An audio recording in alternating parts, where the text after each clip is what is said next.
They said she was too weak, too quiet, too broken. The men at Fort Arden laughed when Clara Reed stumbled off the transport bus, her medical discharge papers practically screaming, "Failure!" They mocked her silence, her thin frame, the way she never fought back.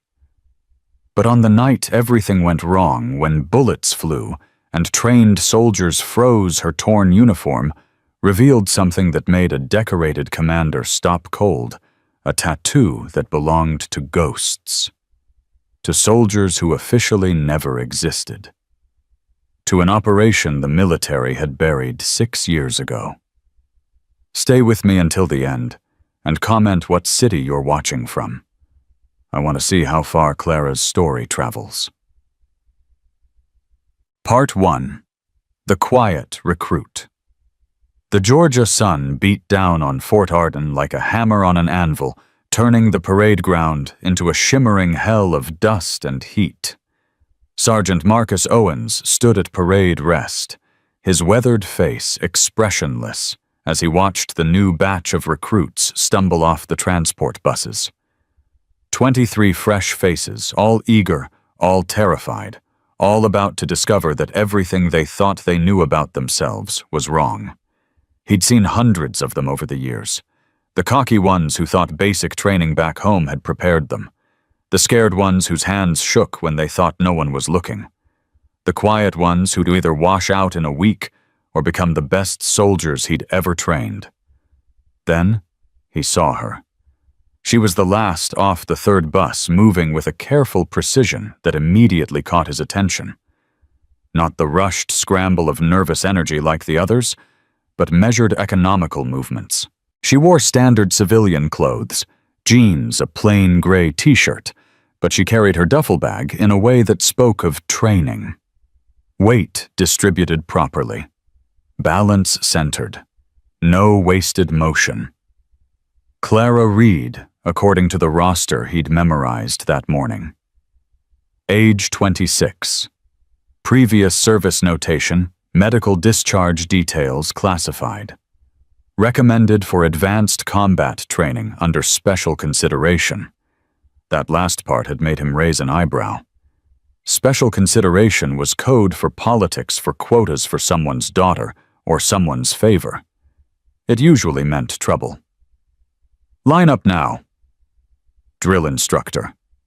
Cole's voice cracked across the parade ground like a whip.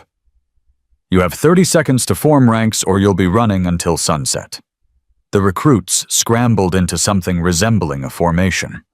Clara took her place in the back row, standing at perfect attention, while those around her shuffled and fidgeted. Owens watched her count silently. He could see her lips moving a rhythm he recognized, but couldn't quite place. 1, 2, 3, 4. 1, 2, 3, 4. Like a metronome. Like someone who'd learned to control breathing under stress. Listen up.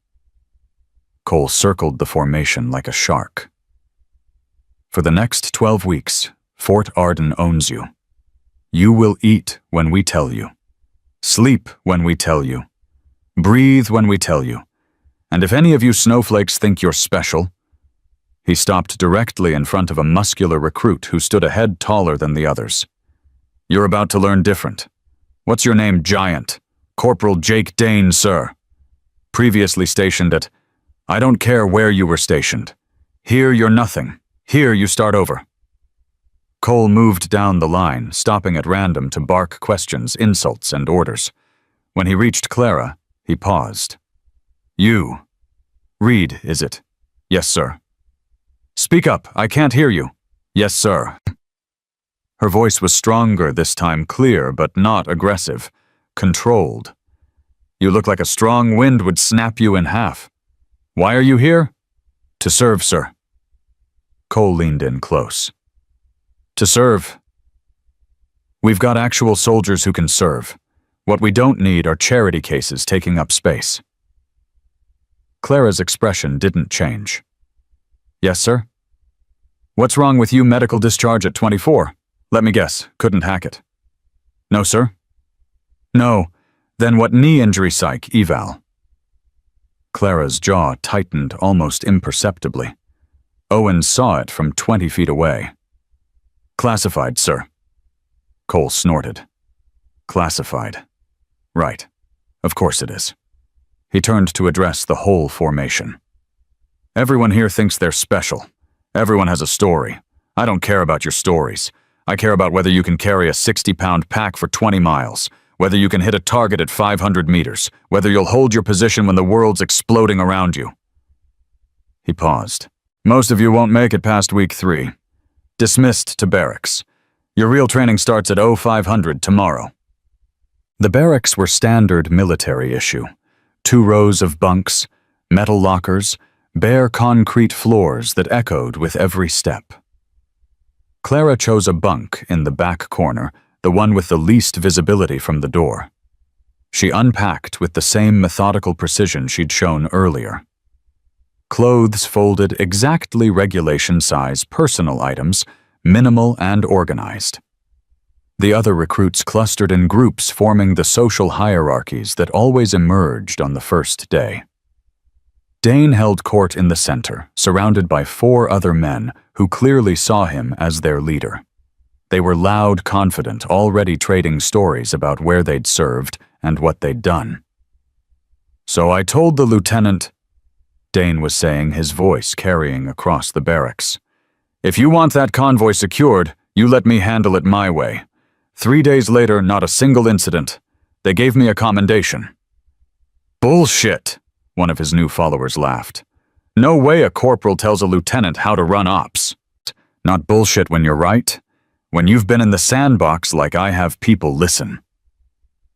Dane's eyes drifted to Clara, still quietly arranging her locker.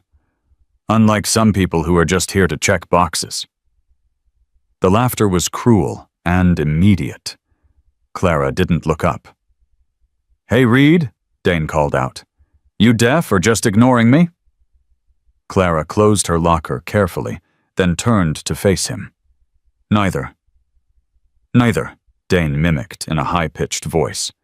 "What are you even doing here? This is advanced combat training. Elite. You look like you should be filing paperwork somewhere safe." "I'm here for the same reason you are." "I doubt that. I'm here because I earned it. You're here because someone needed to hit a diversity quota." Clara's expression remained neutral, but Owens, who'd quietly entered the barracks to observe, saw her hands clench briefly before relaxing. Control. Professional control. "I'm here to train," she said simply, then turned back to her bunk. "That's it, no fire, no comeback." Dane stood up, his 6'3" frame towering over her 5'6". "This is going to be fun. When you wash out in week 1, remember I called it." The first week at Fort Arden was designed to break people. 5 a.m. wake-ups followed by 2 hours of PT push-ups, pull-ups, running circuit training that left even the strongest recruits gasping. Classroom instruction on tactics, weapons systems, field medicine, afternoon drills in 100-degree heat, evening maintenance of equipment, lights out at 2200, then up again at 0500. Clara endured it all in silence. While others complained, she ran. While others stumbled through push-ups, she maintained perfect form.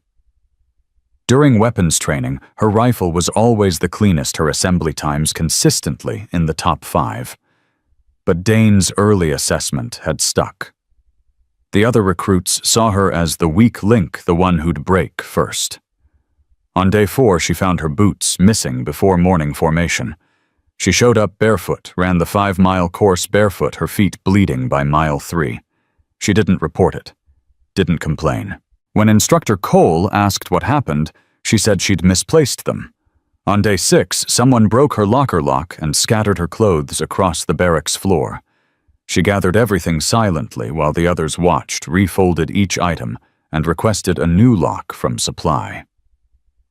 On day 8, during a particularly brutal PT session, Dane accidentally elbowed her in the ribs during burpees.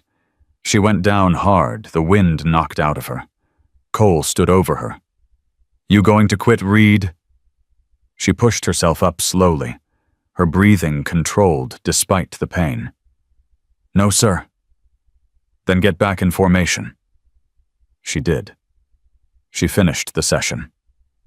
That night, Owens found her in the equipment shed, pressing her hand against her side, testing for broken ribs. She saw him and immediately straightened. "Sergeant, you should report that to medical." "I'm fine, sir." "That wasn't a question about your condition. It was about doing things properly." Clara met his eyes directly for the first time. They were gray, he noticed. Gray and distant, like she was looking at him from a very long way away. "With respect, sir, reporting it would create complications." "Complications?" "Yes, sir." Owens studied her for a long moment. "You fight different than most recruits. Sir, during hand-to-hand drills yesterday, you don't punch like someone who learned in basic. You redirect, minimize energy expenditure. That's not standard training." Clara's expression closed down, becoming even more neutral than before. "I practiced self-defense before enlisting, sir." Self-defense. He didn't make it a question. The kind that teaches you to count your breathing in 4-count intervals. The kind that has you checking exit routes every time you enter a room. The kind that makes you wake up at 0300 every night and patrol the perimeter of the barracks. She didn't answer. "I was in Afghanistan for 3 tours, Owens continued quietly. "I know what training looks like when it goes deeper than muscle memory, when it becomes something else, something that doesn't turn off." He paused. "Whatever happened before you came here, whatever's in those classified sections of your file, you don't have to prove anything to anyone. Certainly not to bullies like Dane." "I'm not trying to prove anything, sir. I'm trying to finish what I started." "And what did you start?" For a moment, he thought she might tell him. Her mouth opened slightly, words forming behind closed lips. Then she locked it down again. "My service, sir. That's all." Owens nodded slowly. "All right. But Reed, when this breaks open, and it will break open, you remember that you've got at least one person who knows you're not what they think you are." "Thank you, sir." She hesitated, then added, "But I hope it doesn't come to that." It came to that 10 days later. The Night Endurance March was a Fort Arden tradition. 20 miles through the Georgia backcountry, full-pack night vision goggles navigating by terrain features and compass. No lights except NVGs. No talking except tactical communication. Teams of 4, each team racing to beat the course record. Dane had made sure Clara wasn't on his team. She was paired with 3 others, who clearly viewed her as deadweight Rodriguez, a former Marine who'd washed out of recon training. Mitchell, a National Guard veteran looking for a second chance. And Patel, the youngest recruit, barely 20 years old. "Just try to keep up," Rodriguez told her as they checked their gear. "We're going for the record. If you can't maintain pace, you drop back, and we'll report your position to instructors." "Understood," Clara said simply. They started at 2200 hours, 4 teams, spaced 15 minutes apart. The Georgia forest at night was a different world, shadows that moved, sounds that carried terrain that betrayed every misstep. Through NVGs, everything glowed, green and flat, depth perception compromised. Clara's team moved fast. Rodriguez set a punishing pace, clearly trying to break her in the first 5 miles. She matched him step for step, her breathing steady pack properly balanced. She didn't speak, didn't complain, just moved. 7. Mitchell started struggling. His pack straps were poorly adjusted, digging into shoulders that weren't conditioned for long-distance weight-bearing. He began falling behind. "Mitchell, tighten it up," Rodriguez hissed. "I'm trying." Mitchell's breathing was ragged. Mile 8, they reached a steep ravine. The trail descended 50 feet at a 45-degree angle, loose rock and exposed roots. Treacherous in daylight, potentially deadly at night. Rodriguez went first, moving with practiced confidence. Patel followed. Clara went third. Halfway down, she heard Mitchell slip. The sound was distinct boots, losing purchase body weight, shifting wrong. She turned just as he fell, his pack throwing off his balance, sending him tumbling sideways. He hit a tree trunk with a sickening crunch. "Man down!" Rodriguez's voice cracked with sudden panic. They scrambled back up. Mitchell was conscious, but hurt. His leg was bent at the wrong angle below the knee, definitely broken. His face was white with shock and pain. Oh God, I can't. Radio for evac," Patel said, reaching for his emergency beacon. "No." Clara's voice was quiet, but absolute. She knelt beside Mitchell, her hands moving over his leg with professional efficiency. "Compound fracture. But if we stabilize it properly and move carefully, we can get him to the checkpoint. Radio evac will disqualify the whole team." "Are you insane?" Rodriguez stared at her. "He needs medical attention now. He'll get it at checkpoint 3. That's 4 miles from here. Evac from this position will take 90 minutes minimum. They have to locate us, navigate the terrain, extract, then transport. If we move him ourselves with proper stabilization, we can have him to checkpoint medical in under 2 hours. You want to carry him 4 miles through this terrain?" Clara was already pulling materials from her pack cord, a tent pole, her sleeping pad. Her hands moved with practiced precision, building a splint that would have made a combat medic proud. "I'll carry him. You 3 maintain pace to checkpoint 3. Send medical back from there." "This is crazy," Mitchell gasped. "Just call evac." Clara looked directly at him. "Have you ever been extracted under fire?" "Mitchell." Something in her voice made everyone go still. "No," he whispered. "Then trust me.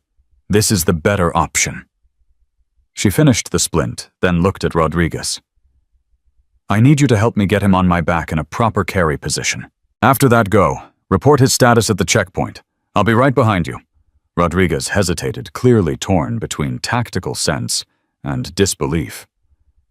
"You can't carry a 170-pound man 4 miles uphill." "Watch me." Clara carried Mitchell 4.5 miles through the Georgia backcountry.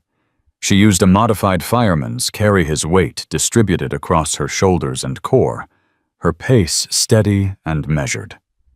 She didn't run running, would jar the broken leg and waste energy she needed for the long haul. She walked counting steps in that same 4-count rhythm Owens had noticed. 1, 2, 3, 4. 1, 2, 3, 4. Each count a step. Each step bringing them closer to safety. Mitchell drifted in and out of consciousness, his weight shifting unpredictably. Every time he slipped, she adjusted, rebalanced, continued forward. Her pack, 60 pounds of gear she'd left behind, buried with marking tape for recovery later. All she carried now was Mitchell and a single canteen. The terrain fought her. Uphill grades that burned her thighs, rocky descents that threatened her ankles, thick brush that caught on Mitchell's splinted leg. She navigated it all in near silence. Her breathing controlled her night vision goggles, showing her a surreal green landscape of shadows and shapes. Mile 2, she heard voices ahead, Rodriguez's team already far ahead. They'd maintained their record pace. Mile 3, her shoulders started screaming. She adjusted Mitchell's weight, fractionally found new muscle groups to carry the load, kept moving. Mile 4, she stumbled for the first time, her boot catching on a root. She went down to one knee, Mitchell's weight threatening to pull her completely over. She held position, breathing hard, sweat pouring down her face despite the cool night air. "Leave me," Mitchell mumbled. "I'm done. No one's done." Clara's voice was steady despite her exhaustion. "We're close. Stay with me." She stood, adjusted his weight, started walking again. 1, 2, 3, 4. 1, 2, 3, 4. Checkpoint 3 appeared through the trees like a mirage lights tents medical flags. Rodriguez and his team were already there, and from the commotion they'd already called ahead about Mitchell. A medical team rushed out with a stretcher. "Holy shit," one of the medics breathed, as Clara walked into the light, still carrying Mitchell. "Is that—" "Reed," Rodriguez said, his voice full of something that might have been respect. "You actually did it." Clara lowered Mitchell carefully onto the stretcher, her hands shaking with exhaustion. The medical team swarmed him immediately, checking vitals, securing the leg, administering pain medication. One of them looked at Clara's splint work and let out a low whistle. "Who stabilized this?" "I did," Clara said quietly. "This is textbook combat medic work. Where'd you learn—" The medic looked up, saw Clara swaying slightly, and quickly grabbed her arm. "Whoa, sit down. You're in shock." "I'm fine. You just carried a full-grown man 4 miles through hostile terrain in the dark. You're not fine. Sit." She sat more because her legs gave out than because she agreed. Rodriguez crouched beside her, his expression complicated. "That was—" He searched for words. "That was the most insane thing I've ever seen anyone do in training. Why risk injuring yourself for someone you barely know?" Clara looked at Mitchell, already being loaded into a medical vehicle. "Because leaving people behind isn't an option. It's training. It's literally an option." She met his eyes. "Not for me." The story of Clara's midnight carry spread through Fort Arden like wildfire. By morning formation, every recruit knew what had happened. Even Dane, who'd been leading his own team on a different route, heard about it. His reaction wasn't what anyone expected. "Lucky," he announced to anyone who'd listen. "Pure luck, adrenaline. Put her in a real combat situation and she'd fold." But the whispers continued. Respect, grudging but real, started to seep into how other recruits treated her. They stopped hiding her equipment, stopped the casual cruelty. Some even nodded to her in passing. Clara didn't acknowledge the change. She continued training with the same quiet intensity, neither seeking attention nor avoiding it. She was exactly what she'd always been: present, competent, controlled. Sergeant Owens watched her during drills, seeing more clearly now what he'd only suspected before. The way she moved wasn't just trained, it was honed, refined through repetition, under circumstances that went far beyond standard military preparation. Every motion economical, every decision calculated. She fought like someone who'd learned that mistakes cost lives. On day 15, Colonel Hayes made his first appearance at training exercises. The commander of Fort Arden rarely involved himself in day-to-day recruit training, but certain situations warranted his attention. Owens had seen him arrive that morning, had watched him reviewing files in his office. Now Hayes stood on the observation platform above the hand-to-hand combat pit, watching the afternoon sparring sessions. He was a lean man in his 50s, with silver hair and eyes that missed nothing. 3 tours in Iraq, 2 in Afghanistan, and a career that had taken him from Ranger battalions to Special Operations Command. He understood soldiers in ways that textbooks couldn't teach. In the pit below, Dane was working through opponents with brutal efficiency. He'd already defeated 2 recruits his size and strength, overwhelming their technique. He was calling for a 3rd challenger when his eyes landed on Clara, standing at the edge of the group. "Reed," he called out. "Your turn." The pit went quiet. Clara looked at him steadily. "If you're sure." "Oh, I'm sure. Let's see if you can carry yourself as well as you carried Mitchell." She stepped into the pit, and Owens tensed. This wasn't going to be good. Dane had 60 pounds on her reach advantage and the kind of aggressive confidence that made him dangerous in close quarters. Unless... Clara took her stance and Owens saw it.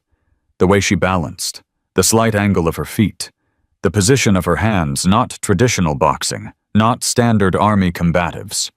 Something else. Something refined. "Ready," the drill instructor called. Dane charged before the instructor finished the word, trying to overwhelm her with speed and power. Clara stepped aside, her movement minimal and precise, using his momentum against him. He stumbled past, caught himself turned. "Lucky," he growled, circling. "Again." He came in with a combination jab, cross-low kick. Clara blocked the first two, avoided the third, and suddenly she was inside his guard, her hand pressing a nerve cluster in his shoulder. Dane's arm went briefly numb, and he backed off, shaking it out, his expression darkening. "You fight like a dancer," he spat, and Owens heard the contempt in his voice. Clara's response was quiet, but it carried across the suddenly silent pit. "Because I was trained to move where others fall." Dane roared and came in wild. Clara met him this time, not avoiding, but engaging her strikes, precise and targeted nerve points, joint locks, pressure techniques that made him move where she wanted him to move. She wasn't trying to hurt him. She was controlling him, demonstrating a level of skill that went far beyond anything taught in basic combatives. The match ended with Dane on his back. Clara's hand pressed lightly against his throat, her knee controlling his arm. She could have seriously hurt him. Everyone in the pit could see it. Instead, she released him and stepped back. "Good match," she said quietly. Dane rolled to his feet, his face flushed with humiliation and rage. "Where'd you learn that?" Clara didn't answer. She just nodded to the instructor and stepped out of the pit. Above them, Colonel Hayes turned to his aide. "Get me Reed's file. The full file. Everything classified. I want it in my office in 30 minutes. Sir, some of those classifications. I have the clearance. Get it." Owens watched the colonel walk away, a cold feeling settling in his stomach. Clara's secret, whatever it was about to come out. And when it did, nothing at Fort Arden was going to be the same. That night, Clara didn't sleep. Owen saw her on his midnight patrol of the grounds. She was behind the barracks, moving through forms that definitely weren't standard army training. They were fluid, precise, almost meditative. Combat kata from a discipline he didn't recognize. He didn't interrupt. He just watched for a moment, then continued his patrol. In his office, Colonel Hayes sat alone, reading through classified file pages that had been delivered exactly 30 minutes after he'd requested them. Most of Clara Reed's service record was standard good marks, solid performance, no disciplinary issues. Then 2 years ago, the record went blank. Just a notation, reassigned under Operation Phantom 7. Hayes knew that designation. It made his blood run cold. He reached for his secure phone, dialing a number in Washington that very few people had access to. It rang 4 times before a tired voice answered. "Hayes, it's late. I've got a soldier here at Fort Arden. Reed. Clara Reed. Her file says Phantom 7. Silence on the other end of the line, stretching so long Hayes thought they'd been disconnected. Then, "That operation is closed. Those files are sealed. She's here training with standard recruits. If she's who I think she is, then you don't ask questions. You let her train. You let her integrate. And you pray to God that no one ever finds out what she survived, because if they do, the questions will never stop." Another pause. "Hayes, I'm telling you this as a friend, leave it alone. She's earned her peace.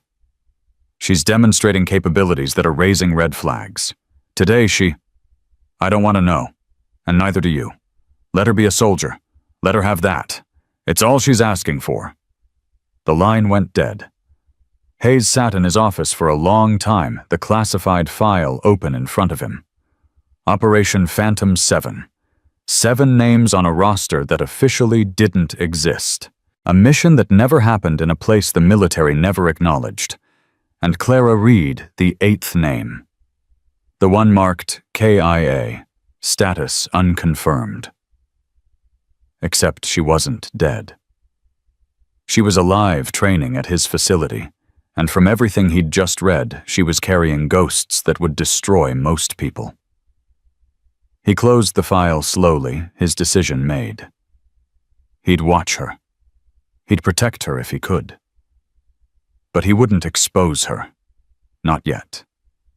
Not unless he had no other choice. Outside, the Georgia night was full of sounds. Insects whined the distant call of night birds. Clara finished her forms and stood for a moment looking up at the stars. She touched her shoulder blade unconsciously, fingers tracing the outline of something hidden beneath her uniform shirt. Something that told a story she'd tried so hard to leave behind. A story that was about to explode into the light, whether she wanted it to or not. The classified file stayed locked in Colonel Hayes's desk drawer for exactly 3 days before circumstances forced his hand. It started with a routine training exercise on Day 18 urban combat simulation in the mock village Fort Arden had built half a mile from the main compound. Recruits would clear buildings, identify threats, secure objectives. Standard stuff designed to test decision-making under stress. What made it interesting were the role players' instructors dressed as civilians, hostiles, and friendlies, all mixed together, forcing split-second judgment calls. Dane's team drew the first run. They moved through the village with aggressive confidence, Dane calling shots, his team following. They cleared 3 buildings in 12 minutes, taking out hostile targets, securing 2 civilians, making textbook decisions. When they emerged, Dane was grinning, clearly expecting praise. "Decent," Instructor Cole said flatly. "You missed 2 hostiles in the second building. They would have killed your rear guard. You also shot a friendly in Building 3 because you didn't verify your target." Dane's grin faded. The target moved aggressively. The target was a 12-year-old simulation dummy holding a toy. You didn't verify. That's a mission failure in real combat. Cole turned to the next group. "Reed's team, you're up."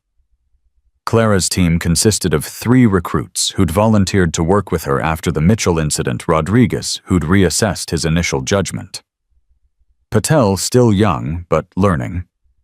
And Chen, a quiet woman from California, who'd barely spoken during training but moved with efficiency during drills. They entered the village differently. Where Dane's team had moved fast and loud, Clara's team moved slow and careful. She took point, her hand signals minimal but clear. They cleared the first building in 8 minutes, methodical and thorough. No shots fired. 2 hostiles secured with zip ties, 1 civilian safely extracted. Building 2 was where it got interesting.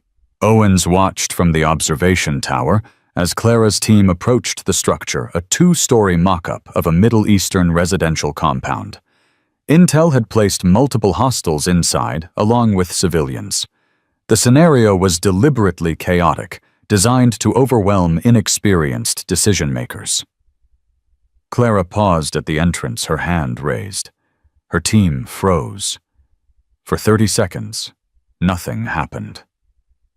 Dane, watching from the sidelines, snorted with contempt.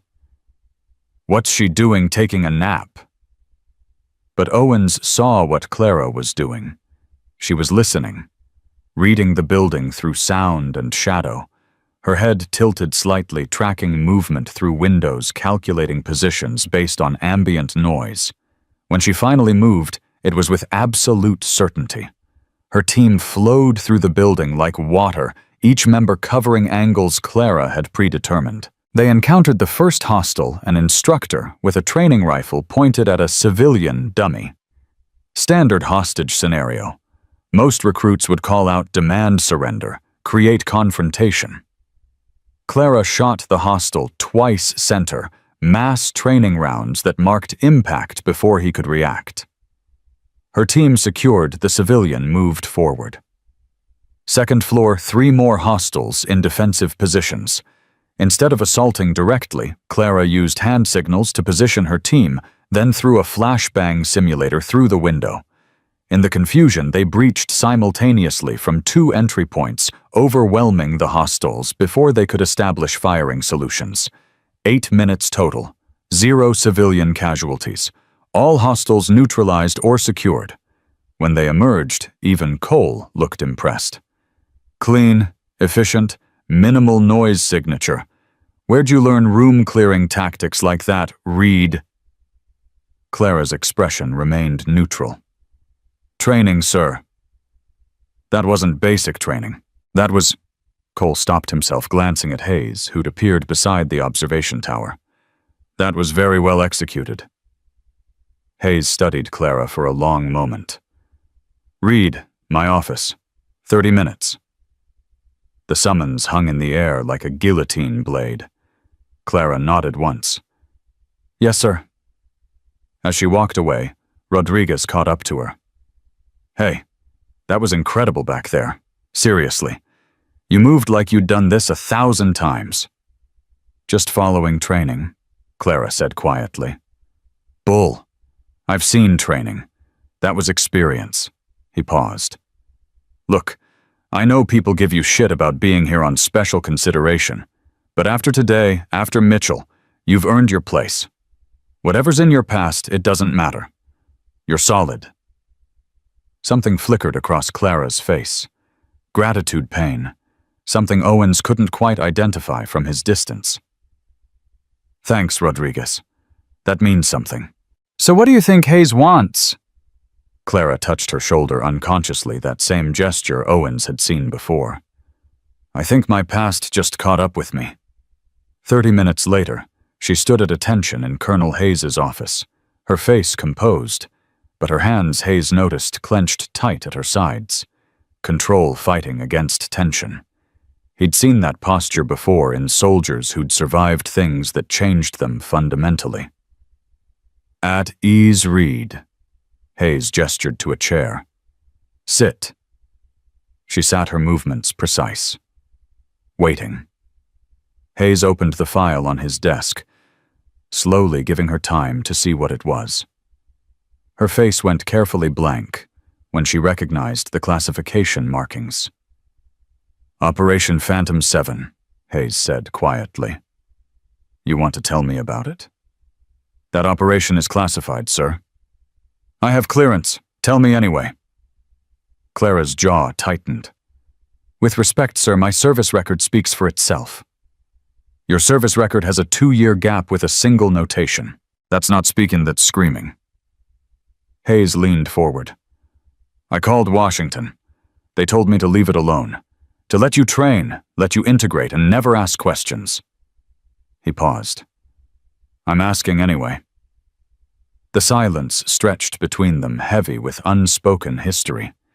Finally, Clara spoke, her voice steady but distant, like she was reporting facts about someone else's life. Syria.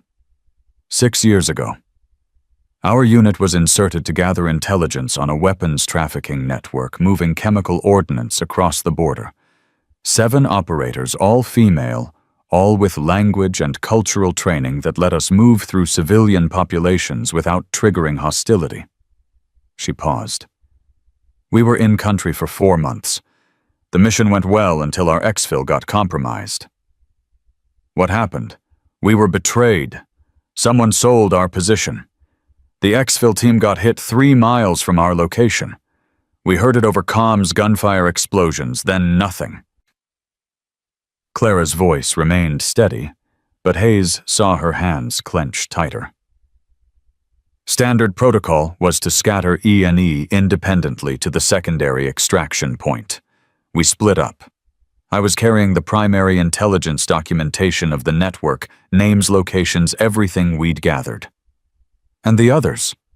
Clara's composure cracked, just for a moment, pain flashing across her face before she locked it down again. I made it to the extraction point. They didn't. 3 were killed during the initial ambush at our safe house, 4 more during the E&E. I was alone in hostile territory for 6 days before a CIA team extracted me across the Turkish border. Hayes absorbed this carefully. The file says you were listed KIA. The operation was disavowed. Everyone involved was officially declared killed in action. It was cleaner that way. No questions, no investigations into who betrayed us or why the exfil failed. Her voice went flat. I was extracted under a different identity, debriefed, and given a medical discharge with psychological trauma notation. The Army paid for therapy and sent me home. Why did you come back? This question seemed to hit harder than the others. Clara looked away toward the window where the afternoon sun was painting long shadows across the parade ground. Because I wasn't done, sir. Because my team died completing a mission, and I was the only one who got to go home. Because sitting in civilian life, working a desk job, pretending to be normal. Her voice caught. It felt like betraying them, like their sacrifice didn't matter. So I re-enlisted under a cover identity, got flagged during the screening process because someone in Washington recognized my biometrics and ended up here under special consideration. You came back to serve. I came back because it's the only thing that makes sense anymore. Clara met his eyes directly. I'm a good soldier, sir. Whatever happened before, whatever I survived, it made me better at this. I can help people. I can train them. I can make sure they come home when things go wrong. That's worth something. Hayes studied her for a long moment, seeing the ghost of the operator she'd been beneath the careful mask she wore. The way you move, the room clearing, the combat medicine on Mitchell, that's all Phantom 7 training. Yes, sir. And the tattoo, because I know covert operators mark themselves. It's how you identify friendly dead when operations go wrong. Clara's hand moved to her shoulder blade, fingers pressing against the fabric of her uniform. Yes, sir. I need to see it. This wasn't a request. Clara stood slowly, turned, and carefully lifted the back of her shirt, revealing her upper back. Hayes came around the desk, and what he saw made his breath catch. The tattoo was extensive, professional, and deeply symbolic. A winged dagger, the symbol of airborne special operations, pierced through a serpent coiled around 7 stars. Below it, burned into her skin in precise military font coordinates, a unit number, and 7 names. The ink was black and crisp, the kind of work done by someone who knew military symbology intimately. But what made Hayes's blood run cold were the burn scars that framed the tattoo. Deliberate marks carefully placed to ensure the tattoo could never be fully removed or altered. Someone had branded this into her skin, making sure it would survive anything fire injury torture. Who did this? His voice was rough. I did, sir. After the extraction. After the debriefing. After they told me everyone was dead and the operation never happened. Clara's voice was steady, but Hayes heard the pain beneath it. I couldn't let them disappear. Couldn't let the world forget they existed. So I marked myself. Made sure their names would survive. Hayes read the names, slowly committing them to memory. 7 women who'd died serving their country in an operation that officially never existed. 7 ghosts that Clara carried on her skin and in her soul. Read, he said quietly. You know this changes things. I know, sir. If word gets out, if anyone realizes who you are, I know, sir. Clara lowered her shirt, turned back to face him. I'm not asking for special treatment. I'm asking to finish what I started, to serve, to train, to be a soldier. She paused. And if that's not possible, I'll accept whatever decision you make. Hayes returned to his desk, his mind racing through options and consequences. He could send her to a different facility, bury her deeper in the system. He could discharge her again, send her back to civilian life. He could do what Washington wanted, ignore it, pretend he didn't know, let her be just another recruit. Or he could do something else entirely. "You're staying," he said finally. "You're finishing this training cycle. And when you graduate, if you graduate, I'm recommending you for instructor duty here at Fort Arden." He held up a hand before she could respond. "Not because of your past. Because of what you demonstrated today. Those room-clearing tactics, that decision-making under pressure, that's what we need to teach the next generation of soldiers. You've earned it." Clara's composure wavered, genuine surprise breaking through. "Sir, but there are conditions. First, your identity stays classified. As far as anyone here knows, you're just another recruit who happens to be exceptionally skilled. Second, if anyone asks about your past, you defer to me. No stories, no details, nothing that could compromise operational security. Third," he paused. "Third, you talk to someone. The trauma you're carrying, the survivor's guilt that doesn't go away just because you keep training. You get counseling, you process what happened, or this ends now." Clara stood silent for a moment, processing. Then she nodded slowly. "I can do that, sir." "Good. Dismissed." She saluted, turned to leave, then paused at the door. "Sir, thank you. For understanding." "Don't thank me yet, Reed. The hard part's still coming." She left and Hayes sat alone in his office, the weight of decisions pressing down on him. He'd just committed to protecting a ghost, hiding a secret that could end his career if it went wrong. But looking at Clara's file, at the names tattooed on her back, at the sheer determination that had brought her back from the dead, he'd made the right choice. He just hoped it wouldn't cost them both everything. Outside, Clara walked across the parade ground in the fading afternoon light, feeling lighter somehow, as if acknowledging the past had lifted a weight she didn't know she'd been carrying. Rodriguez and Chen were waiting by the barracks, their expressions curious but respectful. "Everything okay?" Rodriguez asked. "Everything's fine." "Hayes didn't... you're not being recycled or sent away?" Clara allowed herself a small smile. "No, I'm staying." "Good." Chen spoke up for the first time, her voice quiet but firm. "Because you're the best soldier here, and everyone's starting to realize it." "I'm not..."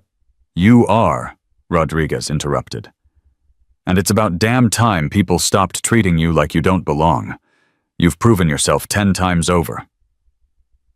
Clara felt something unfamiliar, acceptance maybe, or the beginning of trust. "Thanks. That means more than you know." That night the barracks had a different energy. Word had spread about Clara's performance in the urban combat exercise, and even Dane's most loyal followers were reassessing their positions. Dane himself sat on his bunk silent, and brooding, his earlier confidence shaken by the reality that someone he'd dismissed as weak was outperforming him in every meaningful metric. Clara went through her evening routine equipment maintenance uniform prep for tomorrow, the quiet rituals that kept soldiers grounded. She was cleaning her rifle when Patel approached, hesitantly. "Reed, can I ask you something?" "Sure." "How do you stay so calm? During training, during the exercises, you never seem rattled. Never lose your cool." He paused. "I'm struggling with that. The stress gets to me, you know." Clara considered her answer carefully. "It's about accepting that fear is normal. Everyone feels it. The difference is whether you let it control you or whether you acknowledge it and move forward anyway." She paused. "Also breathing. Count your breaths. 4 in, 4 out. It centers you, gives your mind something to focus on besides panic." "Is that something you learned here?" "No, I learned it before." She didn't elaborate, and Patel was smart enough not to push. "Thanks, I'll try that." He started to leave, then turned back. "You're going to make a great instructor someday. You know that, right?" Clara blinked, surprised by the comment. I'm just trying to get through training. Yeah, but after you should teach. You're good at explaining things. Patient. You don't make people feel stupid for asking questions. He shrugged. Just something to think about. He left, and Clara sat with his words turning them over in her mind. Instructor.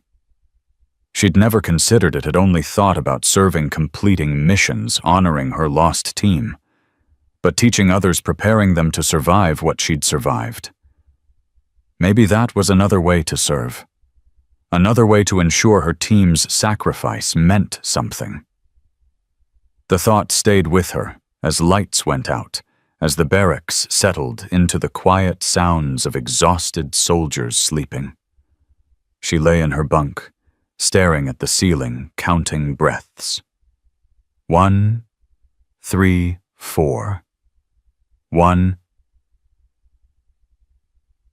4. For the first time in 6 years, the rhythm didn't just calm her, it gave her something new. Hope, maybe, or purpose beyond survival. Morning came too early, as it always did. 0500 wake up, the scramble to formation, another day of training designed to break and rebuild. But something had shifted in the group dynamic. When Clara fell in, other recruits nodded respectfully. When Cole called for demonstration volunteers during combatives training, people watched her technique carefully, trying to learn rather than mock. Even Dane seemed different. Quieter, more focused. Still competitive, but without the cruel edge that had defined his earlier interactions. He was watching Clara differently now, not with contempt, but with the wary respect of someone who'd realized they'd underestimated an opponent. The change crystallized during week 4 when training shifted to tactical leadership exercises. Recruits were divided into fire teams and given command rotations, each person leading a simulated patrol while others followed. The goal was to develop decision-making under pressure, learning to trust your instincts while accepting feedback. Dane led, first running his team through a textbook patrol with aggressive efficiency. He made solid decisions, communicated clearly, achieved objectives. Cole gave him high marks. Then it was Clara's turn. She chose a different approach entirely. Where Dane had been aggressive, she was methodical. Where he'd moved fast, she moved deliberately. Her patrol covered less ground, but cleared it more thoroughly, her team working with a cohesion that spoke to careful briefing beforehand. When they encountered a simulated ambush, she didn't panic or immediately return fire. She assessed, positioned her team for optimal cover and fields of fire, then engaged with precision that minimized exposure. Cole watched with increasing interest. So did Hayes, who'd made it a point to observe more training sessions since his conversation with Clara. When the exercise ended, Cole gathered both teams. 2 different leadership styles, he said, both effective in different ways. Dane, your aggression works when you need to seize initiative, when speed matters more than caution. Reed, your methodology works when you need to survive in hostile territory, when bringing everyone home matters more than fast objectives. He paused. Real combat needs both. The question is knowing when to use which approach.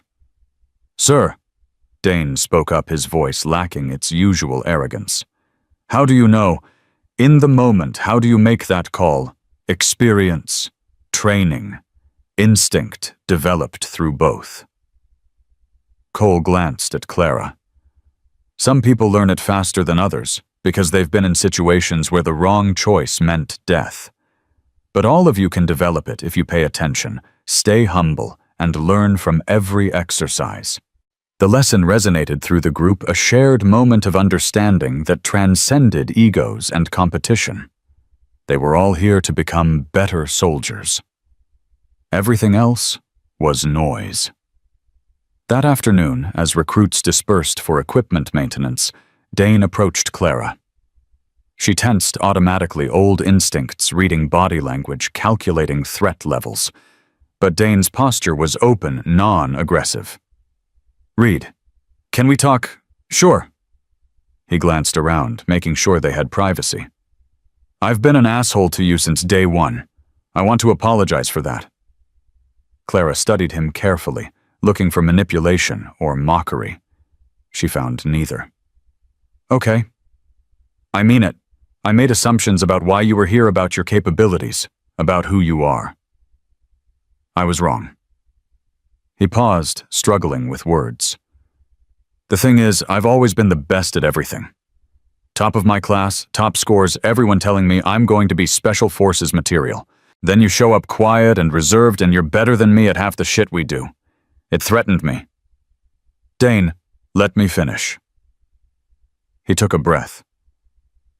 I've been thinking about what Cole said, about different leadership styles. I'm good at the aggressive approach because that's all I've ever needed. Charge and overwhelm problems with confidence and strength. But watching you lead today, he shook his head. You think 5 steps ahead. You consider consequences I don't even see. That's not weakness. That's mastery. Clara felt something shift in her chest. You're a good soldier, Dane. You don't need to be like me. Maybe not, but I need to stop pretending there's only one way to be good at this. He extended his hand. Truce. Start over. She looked at his hand for a moment, then took it. Truce. They shook, and something that had been tense and competitive between them eased into mutual respect. Dane nodded, started to walk away, then turned back. Reed, whatever's in your past that made you this good, I hope someday you can talk about it, because there's a story there, and I think it's one people need to hear. He left before she could respond, leaving Clara standing alone in the fading afternoon light, his words echoing in her mind. A story people need to hear. Maybe. Someday. When the classified seals lifted and the ghosts could be properly honored. But not yet. Not while the wounds were still fresh and the nightmares still came at 0300 every night. For now, she'd keep training, keep serving, keep honoring the 7 names burned into her skin. It was enough. It had to be enough. The sun set over Fort Arden, painting the sky in colors that reminded Clara of Syria, oranges and reds and purples that spoke of endings and beginnings both. She touched her shoulder blade, felt the raised scars beneath her uniform, and whispered a prayer for sisters lost. Tomorrow would bring new challenges, new tests, new opportunities to prove herself.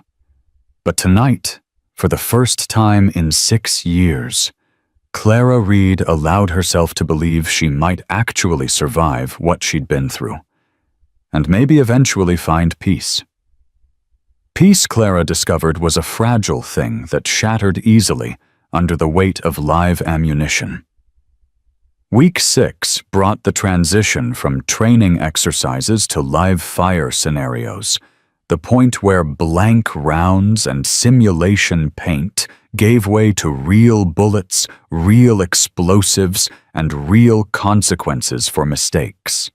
Fort Arden's range complex sprawled across 200 acres of Georgia wilderness, featuring everything from standard rifle qualification courses to elaborate tactical scenarios designed to replicate combat conditions as closely as legally possible. The night before their first live fire exercise, the barracks buzzed with nervous energy. Even veterans like Rodriguez and Dane, who'd fired weapons in combat situations before, felt the weight of it. Training with live rounds while surrounded by inexperienced shooters was dangerous in ways that actual combat sometimes wasn't, at least in combat. Everyone was shooting at the enemy. Here, a panicked recruit could swing their weapon the wrong direction and kill a teammate. Clara sat on her bunk, methodically checking her rifle for the 5th time that evening. The movements were automatic, her hands working through each component, while her mind drifted elsewhere. Back to Syria. Back to the night everything went wrong, and live fire stopped being training and became survival. "You okay?" Chen's voice pulled her back to the present. The quiet woman from California had become something of a silent ally, someone who understood when to give space and when to check in. "You've been cleaning that rifle for an hour. Just being thorough. That's being obsessive." Chen sat down across from her. "I've noticed something about you, Reed. You're calm during everything. Every drill, every exercise, every challenge. But when we're about to use live ammunition, you get this look, like you're somewhere else." Clara set down the rifle carefully. Live fire is different. Mistakes in training mean bruises and recycled courses. Mistakes with live rounds mean funerals. Speaking from experience, the question hung between them, delicate and dangerous. Clara considered deflecting, maintaining the careful distance she kept between her past and present. But Chen's expression held genuine concern, not curiosity. She deserved something honest. "Yeah, I've seen what happens when things go wrong with live ammunition. When someone panics, when timing gets off, when the plan falls apart." Clara's voice was quiet. "I just want everyone here to go home when this is done. That's all." Chen nodded slowly. "You carry a lot of weight, you know that. Like you're responsible for all of us." "I'm not. You are. Maybe not officially, but you act like it. The way you watch everyone during drills, the way you position yourself to cover angles other people miss, the way you count exits and rally points even during routine exercises." Chen paused. "It's like you're always preparing for everything to go sideways." Clara looked away, uncomfortable with being seen so clearly. Old habits. From before the medical discharge. Yeah. Whatever happened to you then, it made you better at this. But it also made you carry something heavy. Chen stood heading back to her own bunk. "Just remember, you don't have to carry it alone anymore. The rest of us are here too." She left Clara sitting in the dim barracks light, her words settling into spaces Clara had kept carefully empty for years, not carrying it alone. The concept felt foreign, almost dangerous. In Syria, trusting others had gotten her team killed. Relying on backup that never came had left her alone in hostile territory, with nothing but her training and 7 names burning themselves into her memory. But these weren't operators in Syria. They were recruits at Fort Arden. Different mission, different risks, different rules. Maybe Chen was right. Maybe holding everyone at arm's length, maintaining the careful distance she'd built around herself, was just another way of staying trapped in the past. Sleep came fitfully that night. Clara woke 3 times from dreams that mixed memory and imagination into nightmare collages, live fire exercises that became ambushes, training scenarios that became desperate last stands, teammates who wore the faces of sisters long dead. Each time she woke, she counted breaths until her heart rate steadied, then lay in the darkness listening to the sounds of other recruits sleeping peacefully around her. 0500 came too fast. Morning formation. In the pre-dawn darkness, Cole's voice cutting through the Georgia humidity like a blade.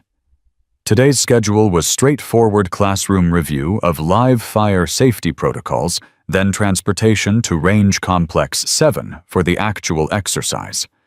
The classroom portion was tedious but necessary. Cole went through every safety rule, every hand signal, every emergency protocol.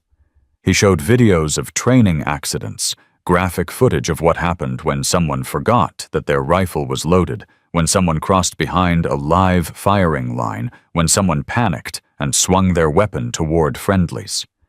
The videos were brutal, designed to scare recruits into taking safety seriously. Clara watched them with clinical detachment, recognizing the educational value while feeling nothing from the images themselves. She'd seen worse, had lived worse.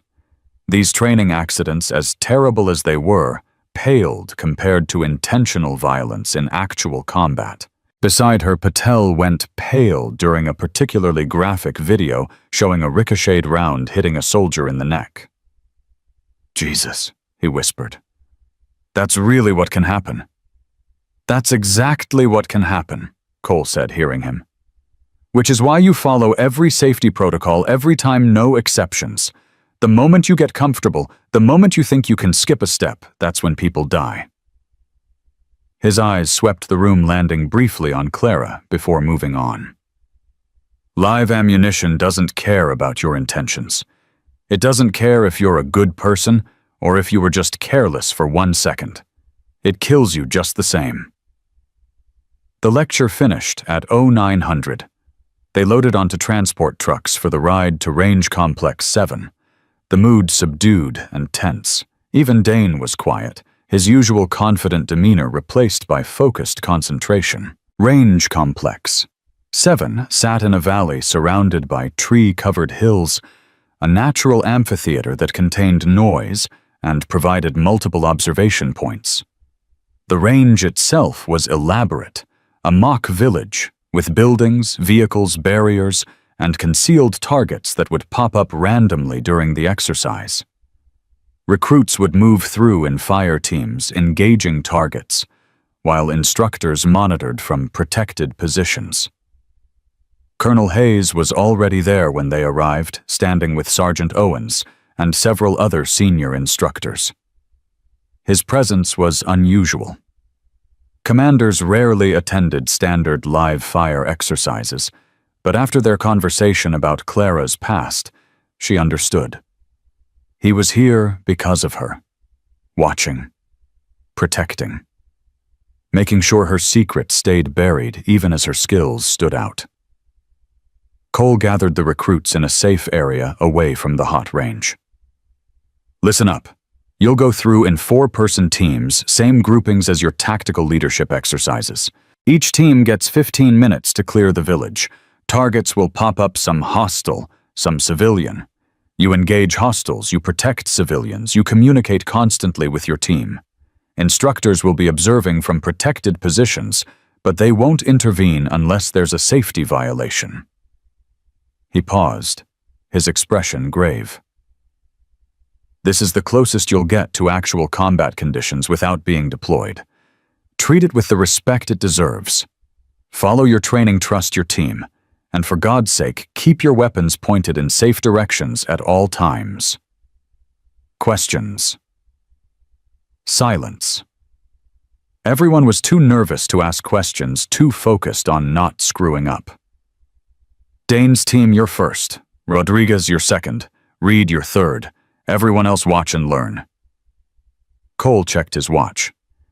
"Dane, get your team ready." Dane assembled his fire team, 3 recruits who'd been training with him for weeks, their coordination solid if not exceptional. They checked weapons, confirmed roles, ran through the plan one last time. Then they moved to the starting position, disappeared into the mock village, and the sound of gunfire erupted across the valley. From the observation point, Clara watched their progress on a monitor showing multiple camera angles. Dane led aggressively, clearing corners with speed and confidence. His team engaged targets appropriately, made decent tactical decisions, completed the course in 13 minutes with acceptable accuracy scores. They emerged sweaty and pumped with adrenaline, clearly satisfied with their performance. Rodriguez's team went next, moving more cautiously than Dane's group, but with better coordination. Their accuracy was higher, their time slightly slower, their overall performance solid. When they finished, Rodriguez was grinning, high-fiving his teammates. Then it was Clara's turn. Her team consisted of Chen Patel and a recruit named Morrison, a former National Guard specialist who'd been quiet but competent throughout training. They gathered away from the others, and Clara spoke quietly, her voice carrying authority that had nothing to do with rank. We're going to move slower than the other teams. I don't care about time. I care about accuracy, safety, and everyone coming out of this without injuries." She looked at each of them in turn. "Patel, you're on point with me. Morrison, you take rear security. Chen, you're covering our left flank. We move together, we communicate constantly, and if anyone feels unsafe at any point, you call it out immediately. Clear." They nodded, their nervousness visible but controlled. "Good. Remember your breathing. 4 counts in, 4 counts out. Your body will want to dump adrenaline and make you rush. Don't let it. Stay controlled." Clara checked her rifle one final time. "We've trained for this. Trust your training, trust each other, and we'll be fine." They moved to the starting position. Cole gave the signal, and they entered the village. From the observation point, Hayes watched Clara's team with intense focus. Owen stood beside him, equally attentive, both men seeing something the other recruits missed. Clara moved through the mock village like a ghost fluid, precise, economical. Where Dane had been aggressive and Rodriguez cautious, Clara was something else entirely. Professional. Her weapon was always pointed in a safe direction, her awareness constant, her communication minimal but perfectly clear. She used hand signals the other recruits hadn't learned, military tactical language that went beyond standard training. Patel followed her lead, his earlier nervousness evaporating as he fell into the rhythm she established. Chen covered their flank with careful precision, her movements mirroring Clara's economy of motion. Morrison handled rear security like he'd been doing it for years, Clara's leadership bringing out capabilities he hadn't shown in previous exercises. The first target popped up a hostile with a weapon. Clara engaged with 2 precise shots, center mass, before Patel could even acquire the target. They moved forward. Second target, a civilian. Clara's weapon came up, but didn't fire her hand, signaling the team to hold. Third target, another hostile, this one partially concealed behind a barrier. Clara used a ricochet angle Owens had only seen from experienced snipers, her round bouncing off a metal surface to hit the target in a way that would have been lethal in real combat. "Jesus Christ," Cole muttered, watching the monitors. "Where did she learn to shoot like that?" Hayes said nothing, but his jaw was tight. He knew exactly where she'd learned it in places that didn't officially exist, from instructors whose names were classified during training that pushed operators to the absolute edge of human capability. Halfway through the course, things went wrong. A target popped up directly in front of Patel, startling him. His finger tightened on the trigger reflexively, the rifle swinging toward Chen as he spun to acquire the threat. It was a split-second mistake, the kind that happened to inexperienced shooters under stress, the kind that got people killed. Clara moved faster than thought. Her hand shot out, pushing Patel's barrel down and away, her other hand already engaging the target he'd missed. The whole sequence took less than a second. Danger, identified teammate, protected threat, neutralized team, repositioned to safe positions. On the monitors, the instructors saw it happen. Hayes felt his blood run cold. That reaction time, that situational awareness, that ability to process multiple threats simultaneously while protecting team members that wasn't training. That was combat experience reflexes honed through survival. "She just saved that kid's life," Owens said quietly. Chen would have taken a round if Reed hadn't intervened. Cole was staring at the monitor with something like awe. "I've never seen anyone move that fast, not in training." In the village, Clara's team continued forward, Patel shaken, but still functional. Clara kept them moving, her voice steady and calm over their communication system, guiding them through the remaining scenarios with precision that bordered on prescient. She seemed to know where targets would appear before they popped up. Her team always positioned optimally, her fields of fire always clear. They completed the course in 14 minutes with perfect accuracy. 0 civilian casualties, All hostile targets neutralized, every safety protocol followed flawlessly. When they emerged, Patel was pale and shaking. "I almost shot Chen," he said, his voice barely above a whisper. "I almost killed her." Clara put a hand on his shoulder, her grip firm. "But you didn't. Because we trained for this. Because you trusted your team. Because when you made a mistake, someone was there to correct it before it became tragedy." She paused. "That's why we train together. That's why we trust each other. So when something goes wrong, and something always goes wrong, we survive it together." Patel nodded slowly, his breathing steadying. "Thank you for stopping me, for not letting me—" "That's what teammates do," Clara said simply. "We protect each other." Chen appeared beside them, her expression serious. "Reed, that was incredible. The way you moved, the way you saw everything." She stopped searching for words. "You weren't just good. You were perfect.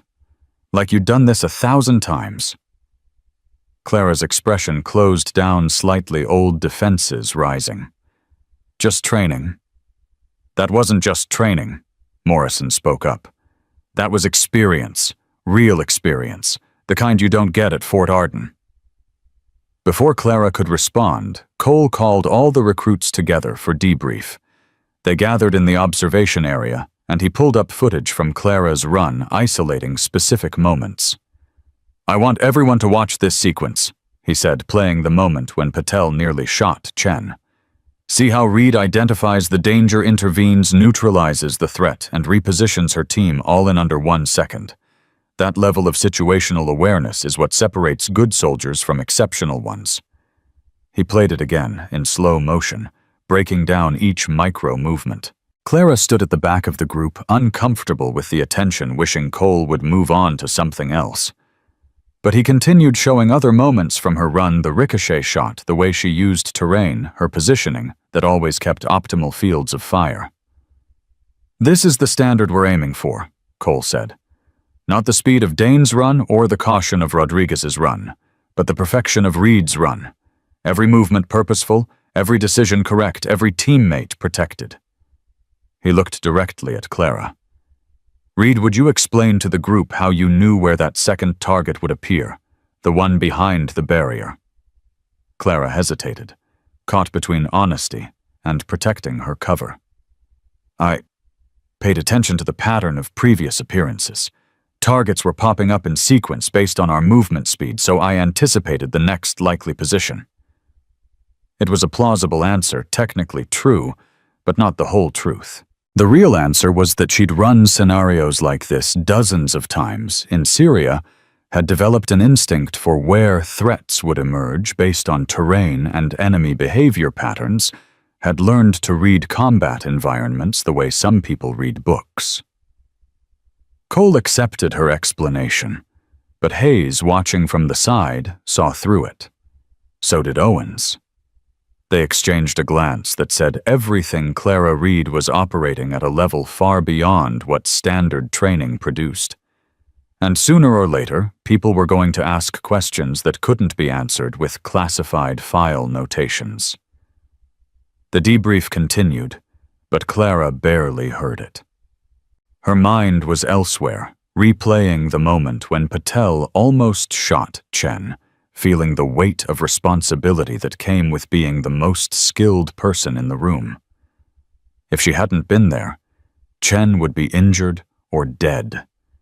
If she hadn't reacted fast enough, a training exercise would have become a tragedy. That weight never got lighter. It just became more familiar. After the debrief, as recruits dispersed to clean weapons and decompress, Dane approached Clara again. His expression was complicated respect, mixed with something that might have been frustration or envy. "That was some next-level shit, Reed. Seriously." He paused. "Can I ask you something?" "Sure." "How long have you been training? I mean, really training, not just Army basic. Because what you did today—" He shook his head. "That's not something you learn in a few years. That's a lifetime of work." Clara chose her words carefully. I've been serious about this for a long time, since I was young. It matters to me. It shows, but it also makes me wonder, why are you here? With skills like that, you could be anywhere. Special Forces Rangers training elite units. Why Fort Arden with a bunch of regular recruits? The question cut close to truths Clara couldn't share. Because everyone starts somewhere. Because training the next generation matters. Because she stopped realizing she was saying too much, revealing too much. Because this is where I need to be right now. Dane studied her for a long moment, then nodded slowly. Okay, I respect that. He started to walk away, then turned back. Reed, whatever your story is, and I know there's a story, I hope someday you trust us enough to share it.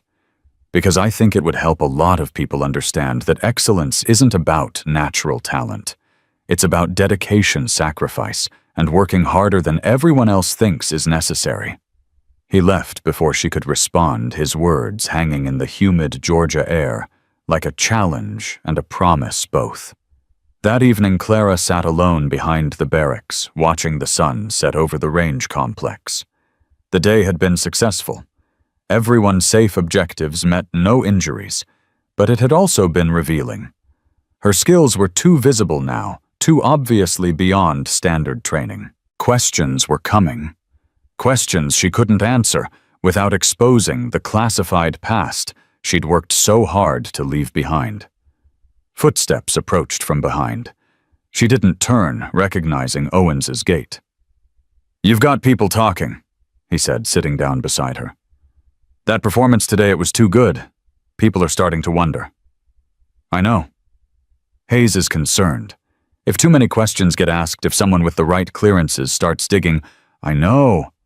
Clara repeated, her voice weary. "I'm trying to keep a low profile, Sergeant, but when situations develop that require intervention, I can't just stand back and let people get hurt." "Nobody's asking you to, but there's a balance between being competent and being suspiciously perfect." Owens paused. "The way you moved today, that wasn't training. That was combat experience. Real combat, not exercises." Clara didn't respond, didn't confirm or deny. The silence stretched between them. "I was in Kandahar when Operation Phantom 7 went sideways," Owens said quietly. "I wasn't part of the operation, but I heard the chatter. Female operators inserted for intelligence gathering, exfil, compromised multiple casualties. The whole thing got buried so deep that even mentioning it could end careers." He looked at her directly. "I didn't know any survivors made it out." Clara's hands clenched, old pain surfacing. "Officially, no one did. But unofficially, one person carried intelligence across the border and spent 6 days in hostile territory before extraction. Unofficially, that person was debriefed, declared KIA for operational security, and sent home with a medical discharge and enough therapy to make the nightmares manageable." Clara's voice was flat, emotionless. Unofficially, that person couldn't live with being the only survivor, so she came back. Owens absorbed this, his expression grave. "That's a heavy burden." "It's my burden. I chose to carry it." "Did you, or did circumstances choose for you?" He stood slowly.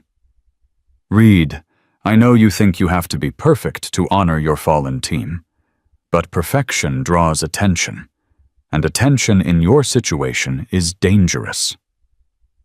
So what do you suggest? Should I perform poorly? Let mistakes happen that I could prevent? No. I suggest you remember that you're not alone anymore. Hayes knows your story. I know your story. And whether you realize it or not, the recruits you're training with are starting to become your team. Let them help carry some of that weight." He walked away, leaving Clara alone with her thoughts and the fading Georgia sunset. Let them help carry the weight. The concept still felt foreign, still felt like betrayal somehow, as if accepting help diminished the sacrifice of the 7 women whose names she carried on her skin. But maybe Owens was right. Maybe holding on to all of it, refusing to share the burden, was just another form of punishment she inflicted on herself for surviving, when others didn't. The night air grew cool as darkness settled over Fort Arden. Clara sat in the silence, counting breaths, remembering faces carrying ghosts. Tomorrow would bring new challenges, new exercises, new opportunities for her past to collide with her present. For now, she just breathed. 1, 2, 3, 4. 1, 2, 3, 4. Surviving, as always. Because that's what she did. That's all she knew how to do. And somewhere in the darkness, 7 stars looked down silent witnesses to a story that officially never happened, but refused to be forgotten. The stars were still visible when the alarm shattered the pre-dawn quiet of Week 8, but it wasn't the standard 0500 wake-up call. This was different, harsh, urgent, the kind of sound that meant something had gone wrong, or was about to. Clara was already awake, had been since 0300 when the nightmares came again. So she was dressed and moving, while others were still processing the noise. "All personnel, full combat gear, rally point Alpha in 10 minutes. Cole's voice boomed through the barracks speakers. "This is not a drill. Move, move, mud." The barracks erupted into controlled chaos. Recruits scrambled for gear, pulling on uniforms, grabbing rifles, muscle memory from weeks of training overriding confusion. Clara had her pack ready in 4 minutes, was checking Chen's gear straps when Dane appeared beside them, his face tense. "Any idea what this is about?" he asked, his earlier arrogance completely absent, replaced by focused intensity. "No idea," Clara said, helping Patel with his vest. "But full combat gear suggests something serious." Rodriguez stumbled up, still half asleep, but functional. "Think it's another exercise, some kind of surprise evaluation." "Maybe." But Clara's instincts, honed through real combat, were screaming that this felt different. The urgency in Cole's voice hadn't been performance. It had been genuine. They made it to Rally Point Alpha in 9 minutes, the entire training company assembled in loose formation. Cole stood with Owens and 3 other instructors, all of them wearing expressions that confirmed Clara's suspicion. This wasn't an exercise. Colonel Hayes arrived in a vehicle that skidded to a stop in the dirt-raising dust that glowed in the emerging dawn light. He emerged fast-moving with purpose, and the assembled recruits went silent. "Listen up," Hayes's voice cut through the morning air. 30 minutes ago, we received a distress call from Range Complex 12. A group of civilians, a documentary film crew, with authorization to film on the base periphery, were involved in a vehicle accident in the restricted training area. Their truck went off a logging road and down an embankment. "We have confirmed injuries possibly serious. Search and rescue is en route, but they're coming from Fort Benning and won't arrive for 90 minutes. He paused, letting this information sink in. "We're closer. We can reach them in 40 minutes if we move fast. I'm pulling 12 personnel, 6 instructors, and 6 recruits to form an immediate response team. This is not training. This is a real emergency with real casualties who need real help. If you're not prepared to handle that, speak up now." No one spoke. The weight of his words hung heavy. This was the moment when training became reality, when theoretical knowledge faced actual application. Hayes began selecting personnel. Owens, Cole, Martinez, Chen.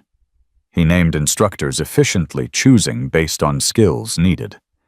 Then he turned to the recruits. Reed Rodriguez, Dane Patel Morrison, and Chen. Clara felt her stomach tighten. He'd deliberately chosen her team from the live fire exercise, the group that had worked together most effectively. Smart tactical decision, but it also meant she'd be operating under Hayes's direct observation during a real crisis. Any mistakes, any reveals of capabilities she shouldn't have, would be impossible to explain away. The rest of you return to barracks and await further instructions, Hayes continued. Selected personnel grab medical packs and rope equipment from supply. We roll out in 5 minutes. The next 5 minutes blurred into efficient preparation. Clara helped distribute medical supplies, her hands automatically checking contents, bandages, tourniquets, splints, pain medication. Real supplies for real injuries, not training simulations. The weight of responsibility settled over her like a familiar coat, bringing clarity and focus. They loaded into 2 vehicles, Hayes driving the lead truck, with half the team, Owens taking the second with the remainder. Clara ended up in Hayes's vehicle, sitting between Dane and Patel, the tension palpable. No one spoke during the drive, everyone lost in their own thoughts about what they might find.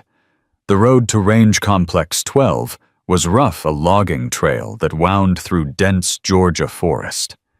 Hayes drove fast, but controlled the truck, bouncing over ruts and rocks, trees pressing close on both sides. 20 minutes in, he slowed, scanning the roadside. There, Owens radioed from the second vehicle. Skid marks, broken vegetation. That's where they went off. Both trucks stopped. The team dismounted, moving to the edge of the embankment. It was steep, maybe 40 feet down at a severe angle, thick with brush and fallen logs. At the bottom, barely visible through the vegetation, was an overturned truck, its undercarriage exposed. Can't see anyone from here, Cole said, pulling out binoculars. But I can see movement near the cab. At least one person conscious. Hayes made decisions rapidly. Owens, you and Martinez set up a belay system with the rope. We'll send people down in pairs to assess the situation and begin triage. Cole, you coordinate communications with incoming search and rescue. Make sure they know exactly where we are and what we find. He turned to the recruits. This is where your training matters. Stay calm, follow instructions, and remember your medical protocols. Understood? A chorus of, "Yes, sir," answered him. Reed Rodriguez, you're going down first with me. Dane, you'll follow with Owens once we've assessed the situation. Clara felt everything snap into sharp focus, the way it always did when situations turned critical. Training and experience merged into a state of heightened awareness, where time seemed to slow, and every detail became significant. She checked her equipment one final time, secured her medical pack, and approached the belay point. The descent was treacherous. The embankment was loose dirt and vegetation that provided little secure footing, requiring constant balance adjustments and trust in the rope system. Clara went down smoothly, her movements efficient, reaching the bottom in less than a minute. Hayes followed, then Rodriguez, all three moving immediately toward the overturned truck. Up close, the damage was extensive. The truck had rolled at least twice its roof, crushed windows, shattered contents scattered across the impact site. Clara's trained eye took in the scene in seconds, vehicle resting on its roof, driver's side, partially crushed passenger side, more intact. 2 people visible inside the cab and person lying on the ground nearby. 2 casualties in the vehicle, 1 outside, she called out, moving toward the person on the ground. Outside casualty is conscious female, approximately 30 years old. The woman was lying awkwardly, her leg bent wrong, blood on her face from a gash across her forehead. Her eyes tracked Clara's approach, pain and fear evident. "Help, please, my crew!" Her voice was weak, thready. Clara knelt beside her hands, already assessing injuries with practiced efficiency. "I'm Clara. I'm trained in combat medicine. Can you tell me your name?" "Sarah Mitchell. I'm the director. We were just... The road gave way and we went over..." "Okay, Sarah. I need you to stay still while I check you." Clara's hands moved over Sarah's body, checking for life-threatening injuries first. The leg was definitely broken, compound fracture bone visible through torn fabric. The head wound was bleeding, but superficial. More concerning was the way Sarah was breathing shallow and rapid, possible internal injuries. "Rodriguez, I need a neck brace and a splint over here," Clara called out. To Sarah, her voice stayed calm and reassuring. "You're going to be okay. We've got medical help coming. Can you tell me if you can feel your toes?" I think so. It hurts. Everything hurts." "That's actually good. Pain means nerves are working." Clara accepted the equipment from Rodriguez, began stabilizing Sarah's neck. "How many people were in the vehicle?" "4 total. Me, 2 cameramen, and our guide. The guide was driving. I think he's—" Sarah's eyes filled with tears. "I think he's dead. I saw his head when we stopped rolling and there was so much blood." Hayes appeared beside them. Situation: compound fracture left leg, possible internal injuries. Head laceration, neck stabilized as precaution. Clara reported, her voice steady and professional. She says 4 total personnel, including herself. Driver may be deceased. Hayes nodded grimly, moved toward the vehicle.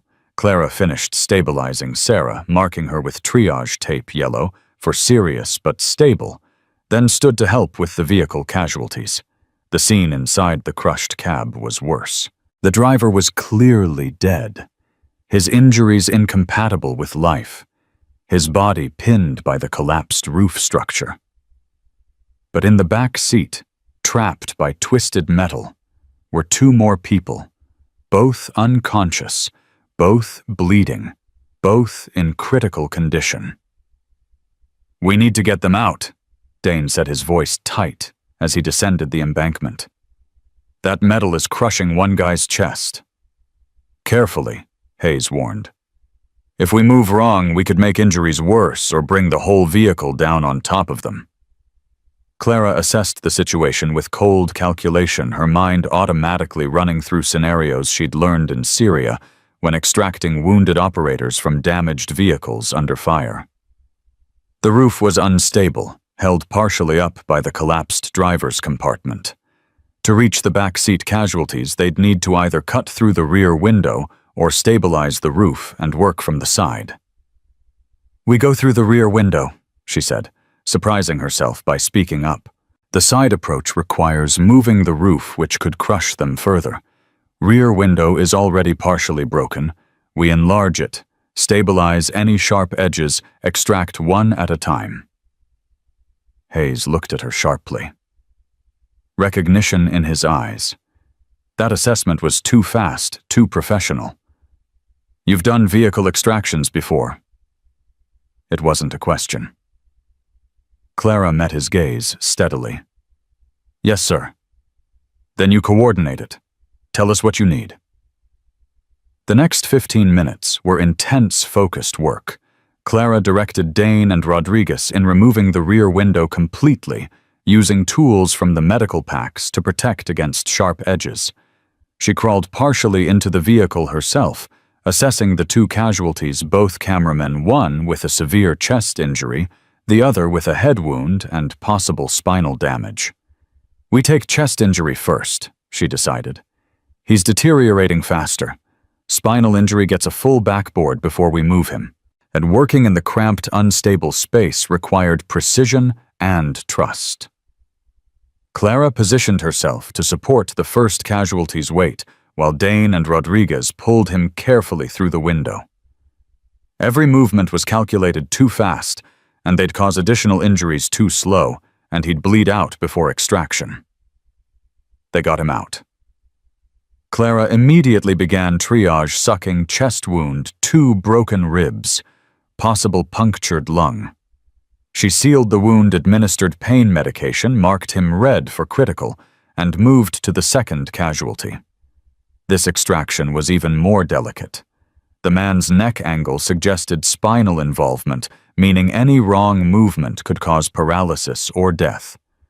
Clara talked Dane and Rodriguez through the backboarding process, her voice steady and authoritative, each instruction precise. "Support his head. Rodriguez, you've got his shoulders. Dane, take his hips. We move together on my count, straight line motion only. Ready? 1, 2, 3. They moved as one unit, extracting the second casualty with textbook precision. Clara's hands never stopped moving, checking vitals, stabilizing injuries, preparing him for transport. Around her, the rest of the team worked efficiently, setting up triage areas, preparing casualties for the incoming medical helicopter. Sergeant Owens watched from nearby, his expression complicated. He'd seen combat medics work before, had trained with some of the best. Clara was operating at a level that went beyond even that her movements carried the efficiency of someone who'd done this under the worst possible conditions, when time meant the difference between life and death. The medical helicopter arrived 20 minutes later, landing in a clearing 100 yards away. Paramedics swarmed the scene, taking over casualty care with professional efficiency. They asked questions: who stabilized the wounds, who made the triage decisions, who coordinated the extractions. When they learned it was a recruit named Reed, the lead paramedic looked at her with open respect. "You saved 2 lives today," he said simply. "That chest wound would have been fatal in another 10 minutes. And the spinal extraction that was absolutely perfect. Where'd you train?" Clara felt everyone's eyes on her, the paramedics, the instructors, her fellow recruits. The question hung heavy with implications she couldn't answer honestly. "Fort Arden, sir," she said quietly. "Just following the training." The paramedic looked skeptical, but didn't push. "Well, whoever taught you did an excellent job. You should consider becoming a combat medic. You've got the skills and the temperament." They loaded the casualties and lifted off rotor wash, throwing dust and debris across the crash site. As the helicopter disappeared into the morning sky, silence settled over the team. They'd done it: real emergency, real casualties, real lives saved. But the cost of success was questions Clara couldn't answer. Hayes pulled her aside as the team began packing up equipment. His expression was serious, concerned. "That was exceptional work, Reed. Professional level, beyond what any recruit should be capable of." "I just did what was necessary, sir." "You did what a trained special operations medic would do. The vehicle extraction, the triage decisions, the way you directed experienced soldiers who outrank you." He paused. "People are going to ask questions now. The paramedics will file reports. Those cameramen are going to tell their story, and your name is going to be in all of it."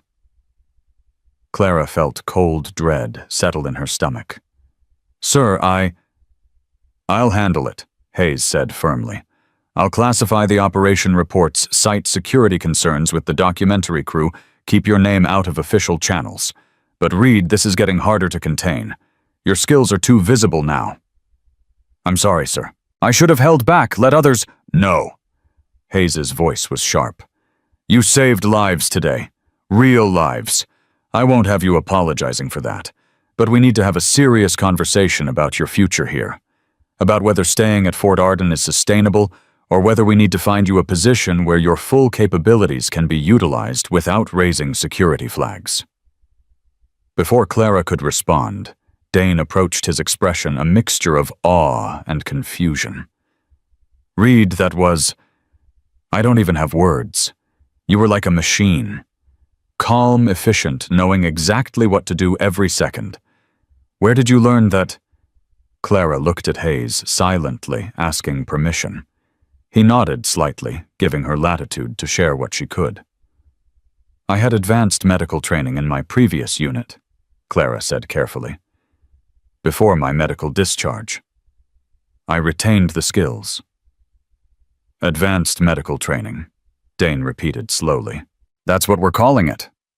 Reed, you operated at a level I've only seen from Delta Force medics. I served with some of those guys in Iraq. You moved exactly like they did." He paused, understanding dawning. "Your previous unit. The one with the classified discharge. What unit was it?" The question hung in the air, dangerous and pressing. Clara felt the weight of 7 names on her back. 7 stars in the sky, 7 ghosts demanding to be honored. But honoring them meant protecting them, protecting the classified mission that had killed them, protecting the secrets that kept their families safe from uncomfortable truths. "I can't answer that," she said quietly. "Can't or won't, both." Dane studied her for a long moment, then nodded slowly. "Okay, I respect that. But Reed, whatever you did before, whoever you were, you're wasted here. You should be training special operations personnel, not running through basic combat exercises with recruits like us." "Maybe I'm exactly where I need to be," Clara said, surprising herself with the truth in those words. "Maybe training the next generation, keeping them alive, teaching them what I learned, maybe that's more important than being in elite units." Rodriguez and Chen had approached during this exchange, both of them listening with careful attention. Rodriguez spoke up, his voice thoughtful. "You know what I think? I think Reed is here because she wants to be here. Because she's done the elite stuff, the classified missions, the operations that don't officially exist. And now she wants to do something different, something that maybe matters more in the long run." He looked at Clara directly. "Am I close?" Clara felt emotion threaten to break through her careful control. Rodriguez had seen through to the truth. She barely acknowledged herself that she was here not just to honor the dead, but to protect the living, to take the hard lessons learned through trauma and use them to keep others from experiencing the same pain. "Yeah," she said quietly. "You're close." The team finished packing equipment in contemplative silence, each person processing what they'd witnessed and participated in. The drive back to Fort Arden was subdued, everyone lost in thoughts about mortality capability and the thin line between training and reality. When they arrived, the rest of the training company was assembled in formation, having heard snippets of what happened through the communication networks. As Hayes's team dismounted, spontaneous applause broke out, recognition and respect for handling a real emergency successfully. Clara tried to disappear into the crowd, uncomfortable with attention, but Cole called her forward along with the others who'd participated in the rescue. They stood at attention while Hayes addressed the assembly. Today, 6 recruits and 6 instructors responded to a real emergency. They executed their training flawlessly, saving 3 lives in the process. This is what Fort Arden trains you for, not theoretical exercises, but actual situations where your skills and decisions matter, where people live or die based on what you've learned here. He paused, his eyes moving across the assembled recruits. Reed Rodriguez, Dane Patel Morrison Chen, you represented this facility with distinction. You proved that training matters, that discipline matters, that staying calm under pressure matters. You have my respect and the gratitude of 3 people who are alive because of your actions. More applause, genuine and heartfelt. Clara stood rigidly at attention, forcing herself to accept recognition she didn't feel she deserved. She'd only done what her training demanded, what survival required, what honor insisted upon. Nothing special, nothing extraordinary. But looking at the faces around her, recruits who'd mocked her 8 weeks ago, now regarding her with respect. Instructors who'd dismissed her as a quota pick, now seeing her capabilities clearly, teammates who'd become something like friends, watching her with admiration. Clara realized something had shifted fundamentally. She wasn't invisible anymore. Wasn't just another recruit hiding in the back. She'd been revealed, exposed, her capabilities visible to everyone. The careful distance she'd maintained had collapsed during the rescue operation, leaving her vulnerable to questions, scrutiny, and the attention she'd worked so hard to avoid. After dismissal, Clara headed directly to her bunk, intending to process everything alone in the quiet ritual of equipment maintenance. But Chen followed her, as did Rodriguez and Patel. They sat around her bunk, not speaking at first, just being present. Finally, Patel broke the silence. "Thank you for teaching us. I know you say it's just training, but the way you moved today, the way you stayed calm, that's because of experience we don't have. And you've been sharing that experience with us without making a big deal about it. So thank you." "He's right," Chen added. "You've been making all of us better soldiers just by being around. The way you approach problems, the way you think 3 steps ahead, we've all been learning from watching you." Clara felt her throat tighten. "I'm just trying to honor the people who trained me, who gave me these skills." "The people from your previous unit?" Rodriguez asked gently. "The ones who didn't make it?" Clara looked at him sharply, surprised by his perception. "How did you touch your shoulder sometimes, like you're checking something. And once during PT, your shirt rode up and I saw the edge of a tattoo. Names, I think, in military font." Rodriguez's voice was quiet, respectful. "I know memorial tattoos when I see them. I've got one myself for brothers I lost in Afghanistan. The truth hovered between them, dangerous but somehow necessary." Clara made a decision then, a choice, to trust these people who'd become her team, whether she'd intended that or not. "7 names," she said quietly. 7 women who died during a classified operation 6 years ago. They were my team, my sisters. They trained me, fought beside me, and died protecting a mission that officially never happened. Her voice wavered slightly. "I'm the only one who came home." Silence filled the space around them, heavy with the weight of sacrifice and survival. Chen reached out, placed a hand on Clara's arm, a simple gesture of solidarity and understanding. "We're honored you trust us with that," Chen said. "And we understand why you carry it the way you do, why you push yourself so hard, why you need to make sure everyone comes home safe." "You're not alone anymore, though," Patel added. "You've got us now, a new team. We might not be as elite or skilled as your previous unit, but we've got your back, just like you've got ours." Clara felt tears threaten for the first time in years, emotion breaking through walls she'd built from necessity and pain. She blinked them back, maintaining control, but couldn't stop her voice from shaking when she spoke. "Thank you. That means more than you know." They sat together as afternoon faded into evening, a new kind of team forming from shared experience and mutual respect. Clara realized that maybe Owens and Chen had been right. Carrying the weight alone wasn't strength. It was just another form of survival. Real strength meant trusting others enough to share the burden, building new connections while honoring old losses.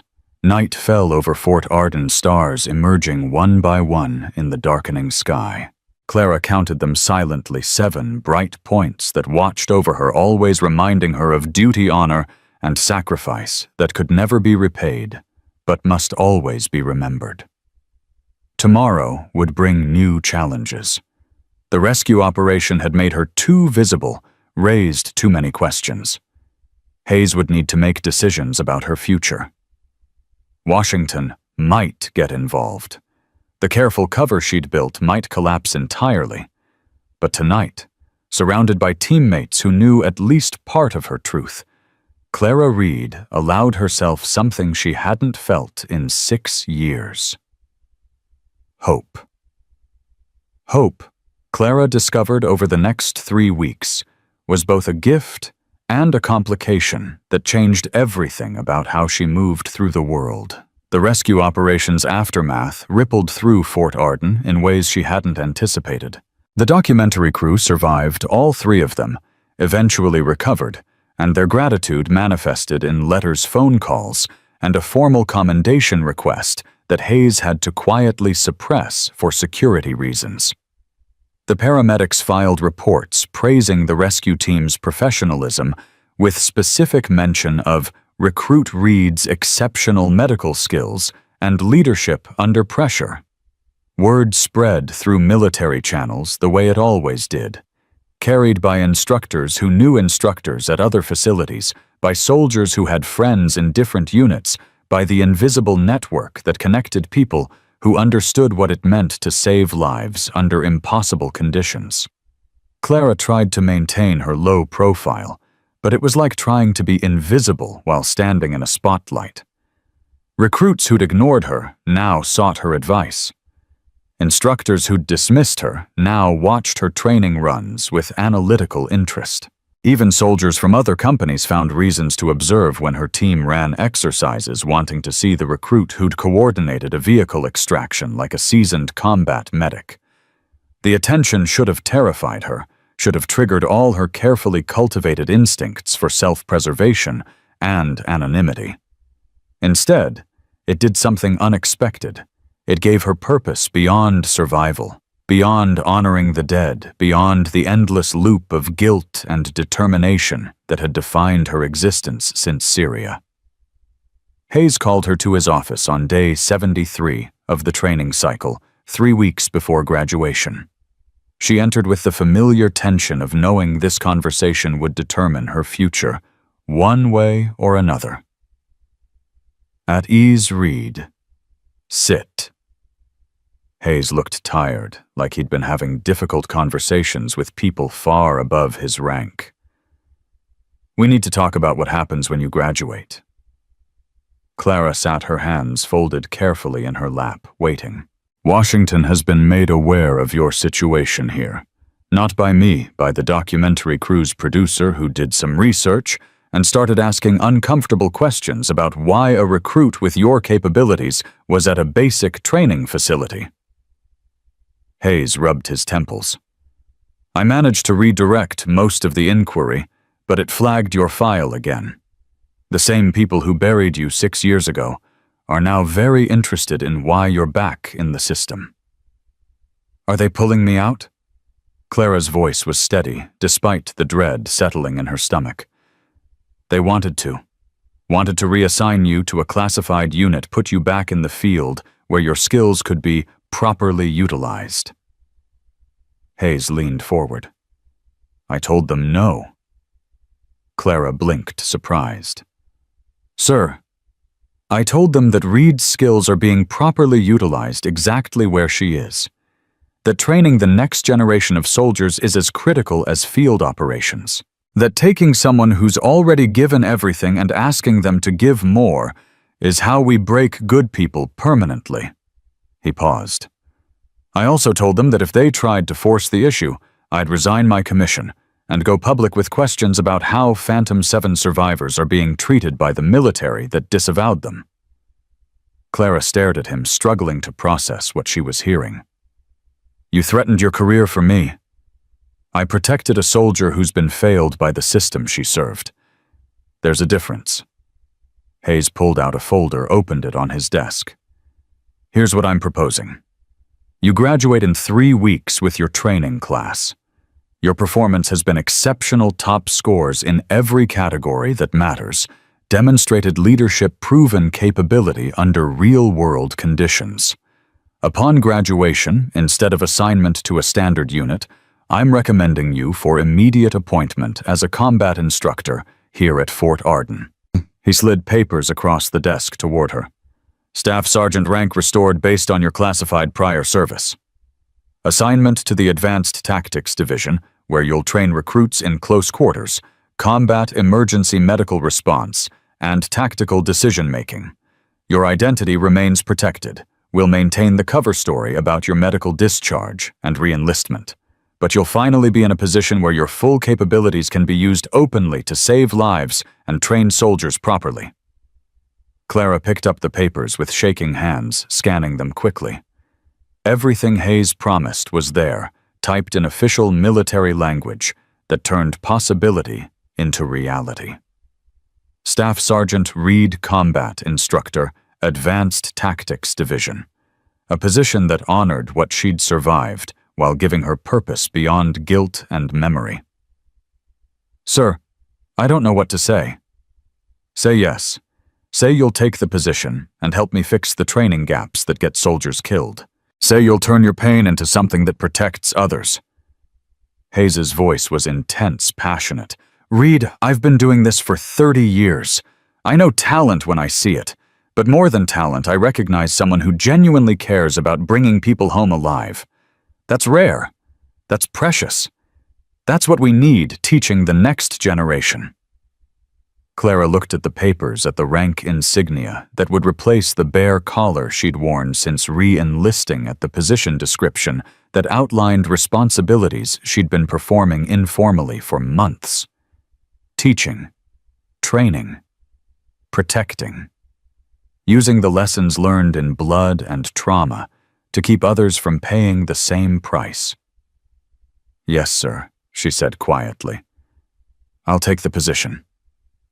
Hayes smiled genuine relief crossing his features. Good. Now comes the hard part. What's the hard part? Telling your training class, because as of now they think you're just another recruit. When you graduate and immediately step into an instructor role with restored rank, they're going to have questions. We need to get ahead of that with a controlled narrative that satisfies curiosity without compromising operational security. Clara nodded slowly, understanding the complexity. What do you suggest? The truth carefully edited. You were special operations. Your unit was lost during a classified mission you survived and were medically discharged. You came back because service matters to you. We don't name the operation, don't give details that could compromise security, but we acknowledge enough that people understand why you're different. He paused. It's time to stop hiding, Reed. Not completely, some things stay classified forever, but enough that you can function openly as who you really are. The idea was terrifying and liberating simultaneously. Stop hiding. Acknowledge the past without being consumed by it. Be Clara Reed, survivor and instructor, instead of Clara Reed, ghost, pretending to be ordinary. When do we tell them? Tomorrow night. I'll call a company formation, make the announcement about your appointment, give the edited version of your background. Then you'll have 2 weeks to transition from trainee to instructor while finishing the cycle with your class. Hayes closed the folder. It won't be easy. Some people will resent you for hiding your capabilities. Others will put you on a pedestal you don't want to be on. But most will understand and respect what you've been through. Clara spent that night unable to sleep, lying in her bunk, while around her the other recruits slept peacefully, unaware that tomorrow everything would change. She thought about Syria, about 7 women who'd never get the chance to come home and find new purpose. She thought about the rescue operation, about Patel almost shooting Chen, about Mitchell's broken leg and the trust it took to let someone carry you through darkness toward safety. She thought about Dane's evolution from bully to ally, about Rodriguez recognizing memorial tattoos about Chen, understanding the weight of responsibility before Clara put it into words. She thought about teams, how they formed, how they broke, how they could be rebuilt from fragments if you were brave enough to trust again. Morning came with its usual harsh alarm, but today felt different. Clara went through formation, through breakfast, through morning training exercises, waiting for the evening when Hayes would make his announcement. The other recruits noticed her distraction. Chen asked twice if she was okay. Rodriguez offered to cover her afternoon equipment maintenance duty. Patel seemed nervous, as if sensing something significant was coming. The day crawled by with excruciating slowness. Afternoon training, dinner formation. The gradual transition toward evening as the Georgia sun painted long shadows across the parade ground. Then finally the announcement over barracks speakers. All training company personnel formation on the parade ground in 10 minutes. Class A uniforms. This is mandatory attendance. The barracks erupted in speculation. Class A uniforms meant something formal, something important. Graduations were still weeks away. Nobody got promoted mid-cycle. What could warrant a formal formation at 1900 hours on a random Tuesday?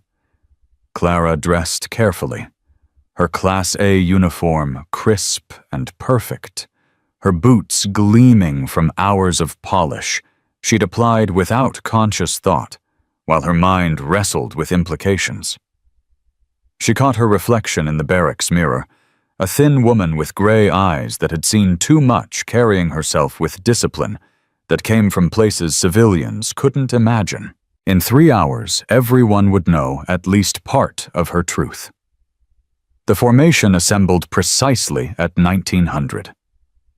Every recruit from the training company, every instructor assigned to their cycle, arranged in perfect ranks on the parade ground.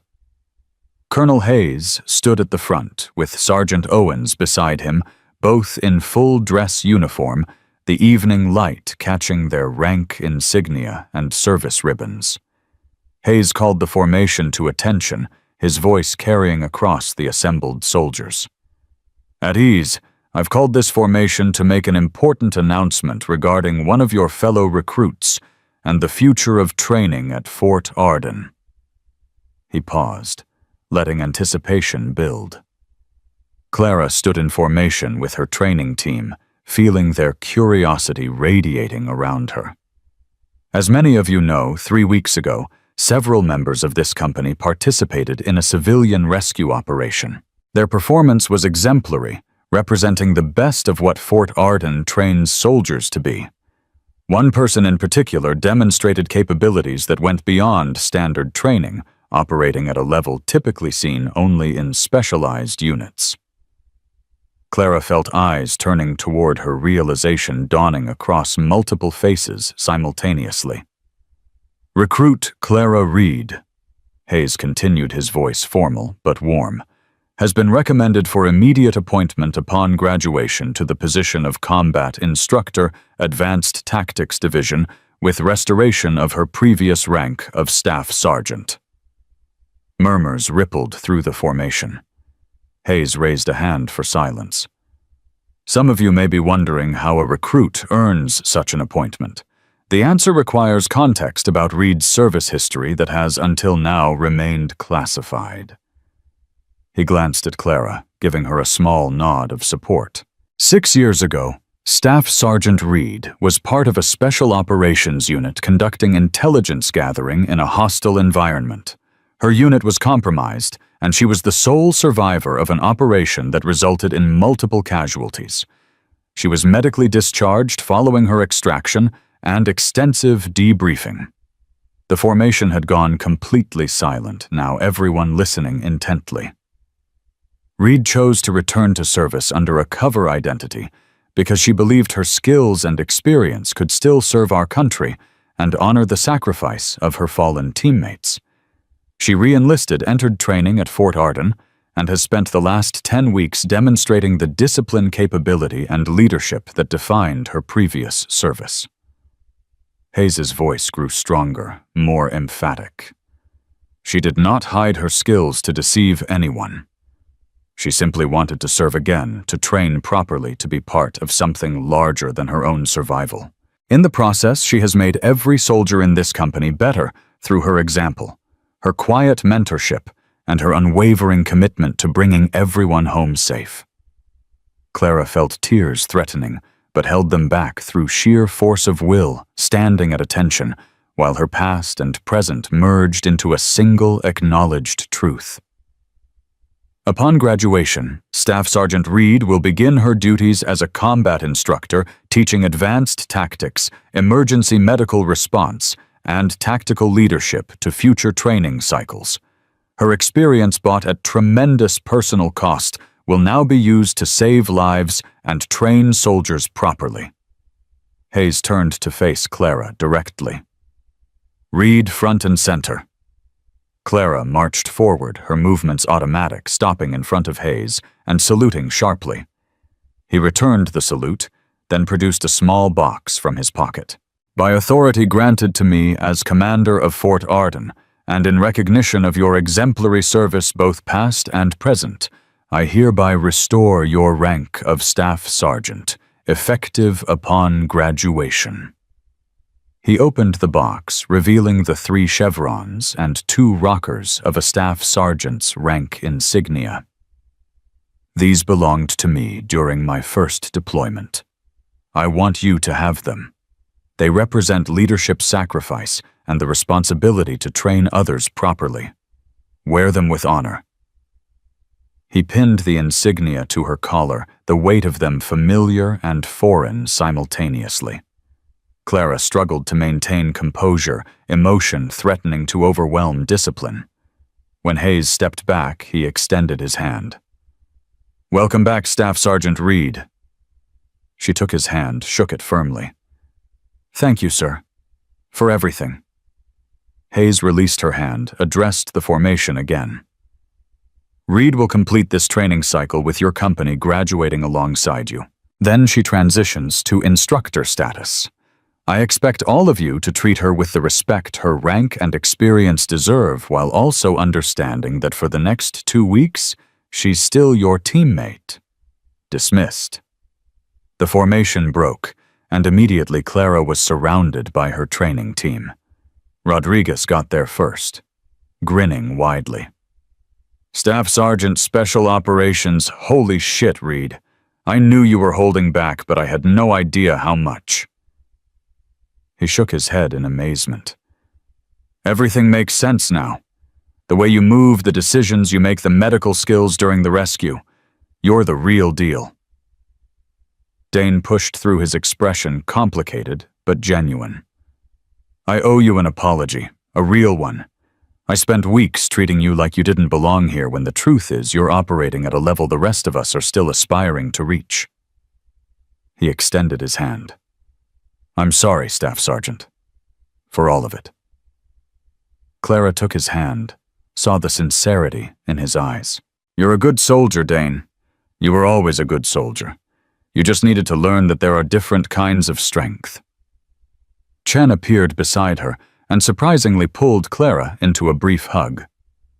"Thank you for trusting us, for letting us be part of your team. It's an honor." Patel was next, his young face full of admiration and understanding. "The people you lost your previous team, this is how you honor them, isn't it? By making sure others don't get lost too." Clara's voice caught. "Yeah, that's exactly how." Morrison, quiet as always, simply nodded respectfully.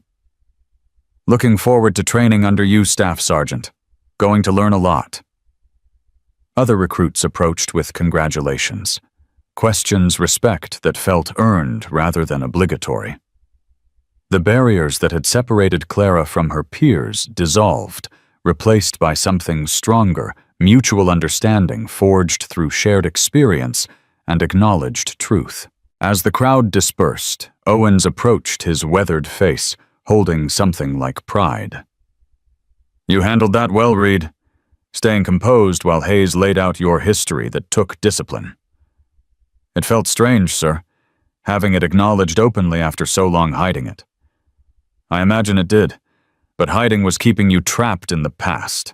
This," he gestured at the rank insignia on her collar, "this gives you a future, a purpose beyond survival and guilt. That's worth the discomfort of exposure." Clara touched the insignia carefully, feeling the weight of what they represented. "I hope I'm worthy of it." "You've already proven you are, multiple times over." Owens paused. "The women from Phantom 7, the ones whose names you carry, I think they'd be proud of what you're doing. Turning their sacrifice into something that protects others. That's the best memorial anyone could ask for."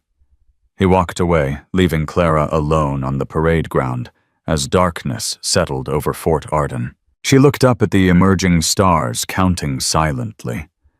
7 bright points watching as always. "I'm trying," she whispered to them. "I'm trying to make it mean something, to make sure others come home. I hope that's enough."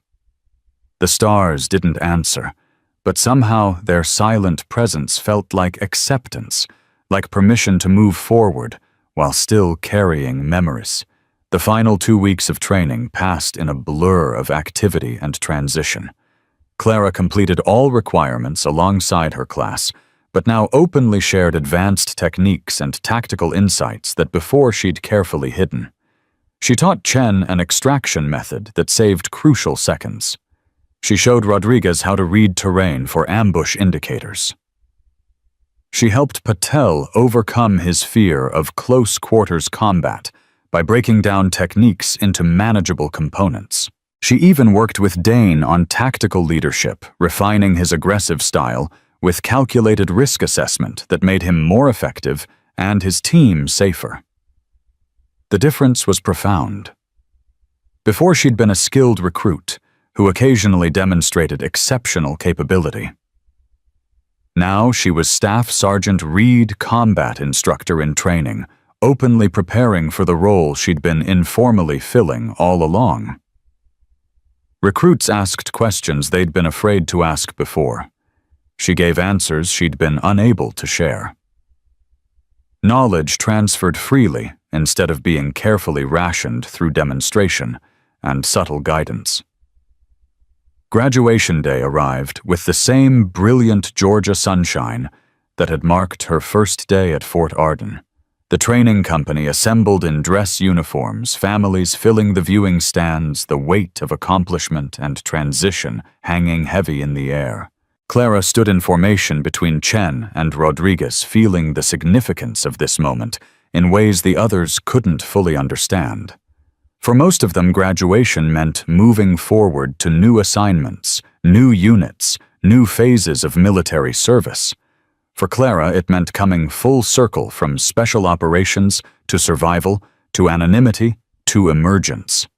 It meant acknowledgement, purpose, and the chance to transform pain into protection for others. Colonel Hayes presided over the ceremony, his speech touching on themes of discipline, sacrifice, and the responsibility soldiers carried to serve something larger than themselves. When he called names for graduation certificates, Clara marched forward with the others, receiving her certificate and the official documentation of her instructor appointment simultaneously. The ceremony concluded with the traditional dismissal and celebration. Families rushed forward to congratulate new graduates.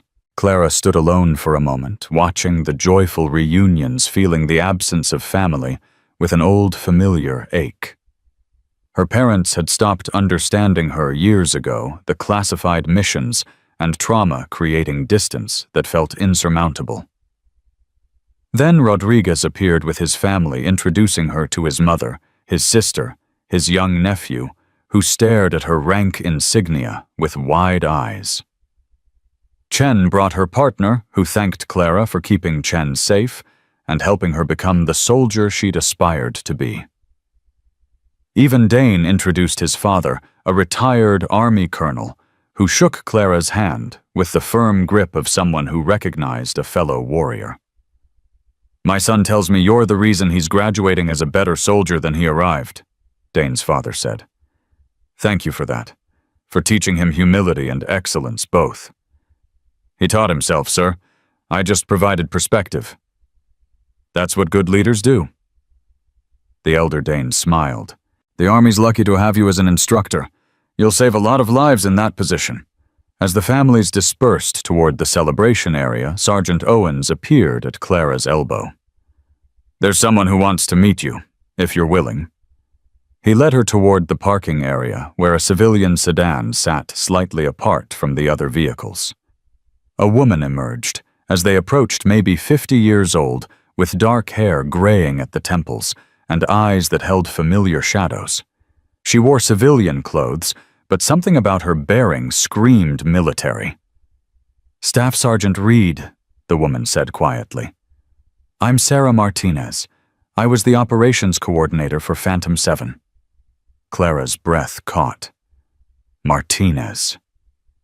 The name on classified documents, the voice on communications during the mission, one of the few people who knew the complete truth about what happened in Syria. "Ma'am," Clara managed. "I heard you were back in service. Heard you'd survived the transition and found a new purpose." Martinez's voice was thick with emotion. I've carried guilt about Phantom 7 for 6 years, about the intelligence failure, the compromised exfil, the 7 women we lost. When I learned you'd survived but were buried in classification for your own protection, I wanted to reach out. But they wouldn't let me. Said it was too dangerous, too complicated. Ma'am, what happened wasn't your fault. Maybe not. But I was responsible for the team, for getting you out safely. And I failed. Martinez took a breath, steadying herself. I came here today because Colonel Hayes informed me you were graduating and accepting an instructor position. I wanted to tell you personally how proud I am of what you've done, how you've taken that trauma and turned it into something that will protect others. Your team, the 7 women who didn't come home, would be incredibly proud of you. Clara felt tears finally break through, spilling down her cheeks despite her best efforts at control. I carry them with me, always. I know you do. Hayes told me about the tattoo. Martinez stepped closer, her voice dropping to something almost intimate. Clara, you've honored them in every way possible. But at some point you need to allow yourself to live beyond survival, to find joy, connection, peace. They wouldn't want you to spend your whole life carrying their ghosts. I don't know how to do that, Clara admitted, her voice breaking. They died, and I lived. How do I justify that? How do I move forward when they can't? By doing exactly what you're doing. By taking their sacrifice and using it to save others. By teaching mentoring, protecting the next generation. Martinez reached out, placed a hand on Clara's shoulder, directly over where the tattoo rested beneath her uniform. They live through you. Through the soldiers you'll train, the lives you'll save, the knowledge you'll pass on. That's not betrayal. That's the highest form of honor. They stood in silence for a moment, 2 women connected by tragedy and survival, both carrying pieces of an operation that officially never happened. Then Martinez pulled a small box from her pocket. This belonged to Captain Sarah Chen, your team leader. Before the mission, she gave it to me for safekeeping, asked me to hold it until... Martinez's voice broke. Until everyone came home. Obviously that didn't happen the way she hoped. But you're home now, and I think she'd want you to have it. Clara opened the box with trembling hands. Inside was a simple silver compass worn smooth from use, with an inscription on the back, "True north isn't a direction, it's who you become when everything else is lost. SC." The tears came harder now, grief and gratitude mixing into something too large for words. Captain Chen had been more than her team leader. She'd been a mentor, a friend, someone who'd believed in Clara's potential when she was just a young operator learning what it meant to serve at the highest levels. "Thank you," Clara whispered, "for keeping this, for being here, for caring about what happened to us." "Always," Martinez said simply. "And Clara, if you ever need anything, ever want to talk about that time, or those women or what you're carrying, you call me. You're not alone in remembering them." She pressed a card into Clara's hand contact information with a handwritten note. For the 8th star, the one that survived to shine for all of them. Martinez left, and Clara stood alone in the parking area holding the compass, and the card feeling something shift fundamentally inside her. She wasn't just surviving anymore, wasn't just carrying ghosts and guilt. She was building something new from fragments of the past, a purpose that honored the dead while serving the living, a life that acknowledged trauma while refusing to be defined solely by it. The sun was setting over Fort Arden when Clara finally made her way to the one place she needed to visit before her new role officially began. The memorial wall stood in a quiet corner of the base granite panels, inscribed with names of soldiers who died in service. Most names were public deaths acknowledged in official records and honored in traditional ceremonies. But at the very bottom of the newest panel, added quietly 6 years ago, with no ceremony and minimal official acknowledgement, were 7 names. Women who'd served in an operation that didn't officially exist, died in a mission that was never acknowledged, and been buried in classified darkness. Clara stood before those names, compass in hand, feeling the weight of endings and beginnings simultaneously. She traced each name with her finger, whispering them like a prayer. Captain Sarah Chen, Lieutenant Maria Rodriguez, Sergeant First Class Jennifer Hawks, Sergeant Yuki Tanaka, Corporal Diana Washington, Specialist Rachel Goldman, Private First Class Meera Patel. 7 women, 7 stars, 7 ghosts who'd taught her everything about courage, sacrifice, and service that transcended personal survival. "I'm Staff Sergeant now," she told them quietly. "Teaching combat tactics at Fort Arden. Taking everything you taught me and passing it forward to soldiers who need it. Making sure they come home when things go wrong. Making sure your sacrifice keeps meaning something." The evening breeze rustled through nearby trees, carrying the sounds of celebration from the graduation ceremony. Clara stood in silence, feeling the presence of her lost team in ways that transcended memory in her training her instincts, her commitment to protecting others. They lived through her actions, her choices, her refusal to let their deaths become meaningless statistics in a classified file. "I'm going to train them well," she promised. "Every recruit who comes through here, I'm going to teach them to survive what we survived, to make the hard calls, to bring their people home. That's my mission now. That's how I honor you." She placed the compass at the base of the memorial wall, a small offering that would likely be removed by maintenance, but felt necessary in this moment. Then she stood, saluted the names one final time, and turned to walk back toward the parade ground where her new life waited. Staff Sergeant Clara Reed, combat instructor, survivor of Phantom 7 carrier of 7 stars, and the lessons they'd died teaching her, ready to transform pain into protection and trauma into training that would save lives for decades to come. Behind her, 7 names remained carved in granite, silent witnesses to sacrifice that would never be publicly acknowledged, but would never be forgotten.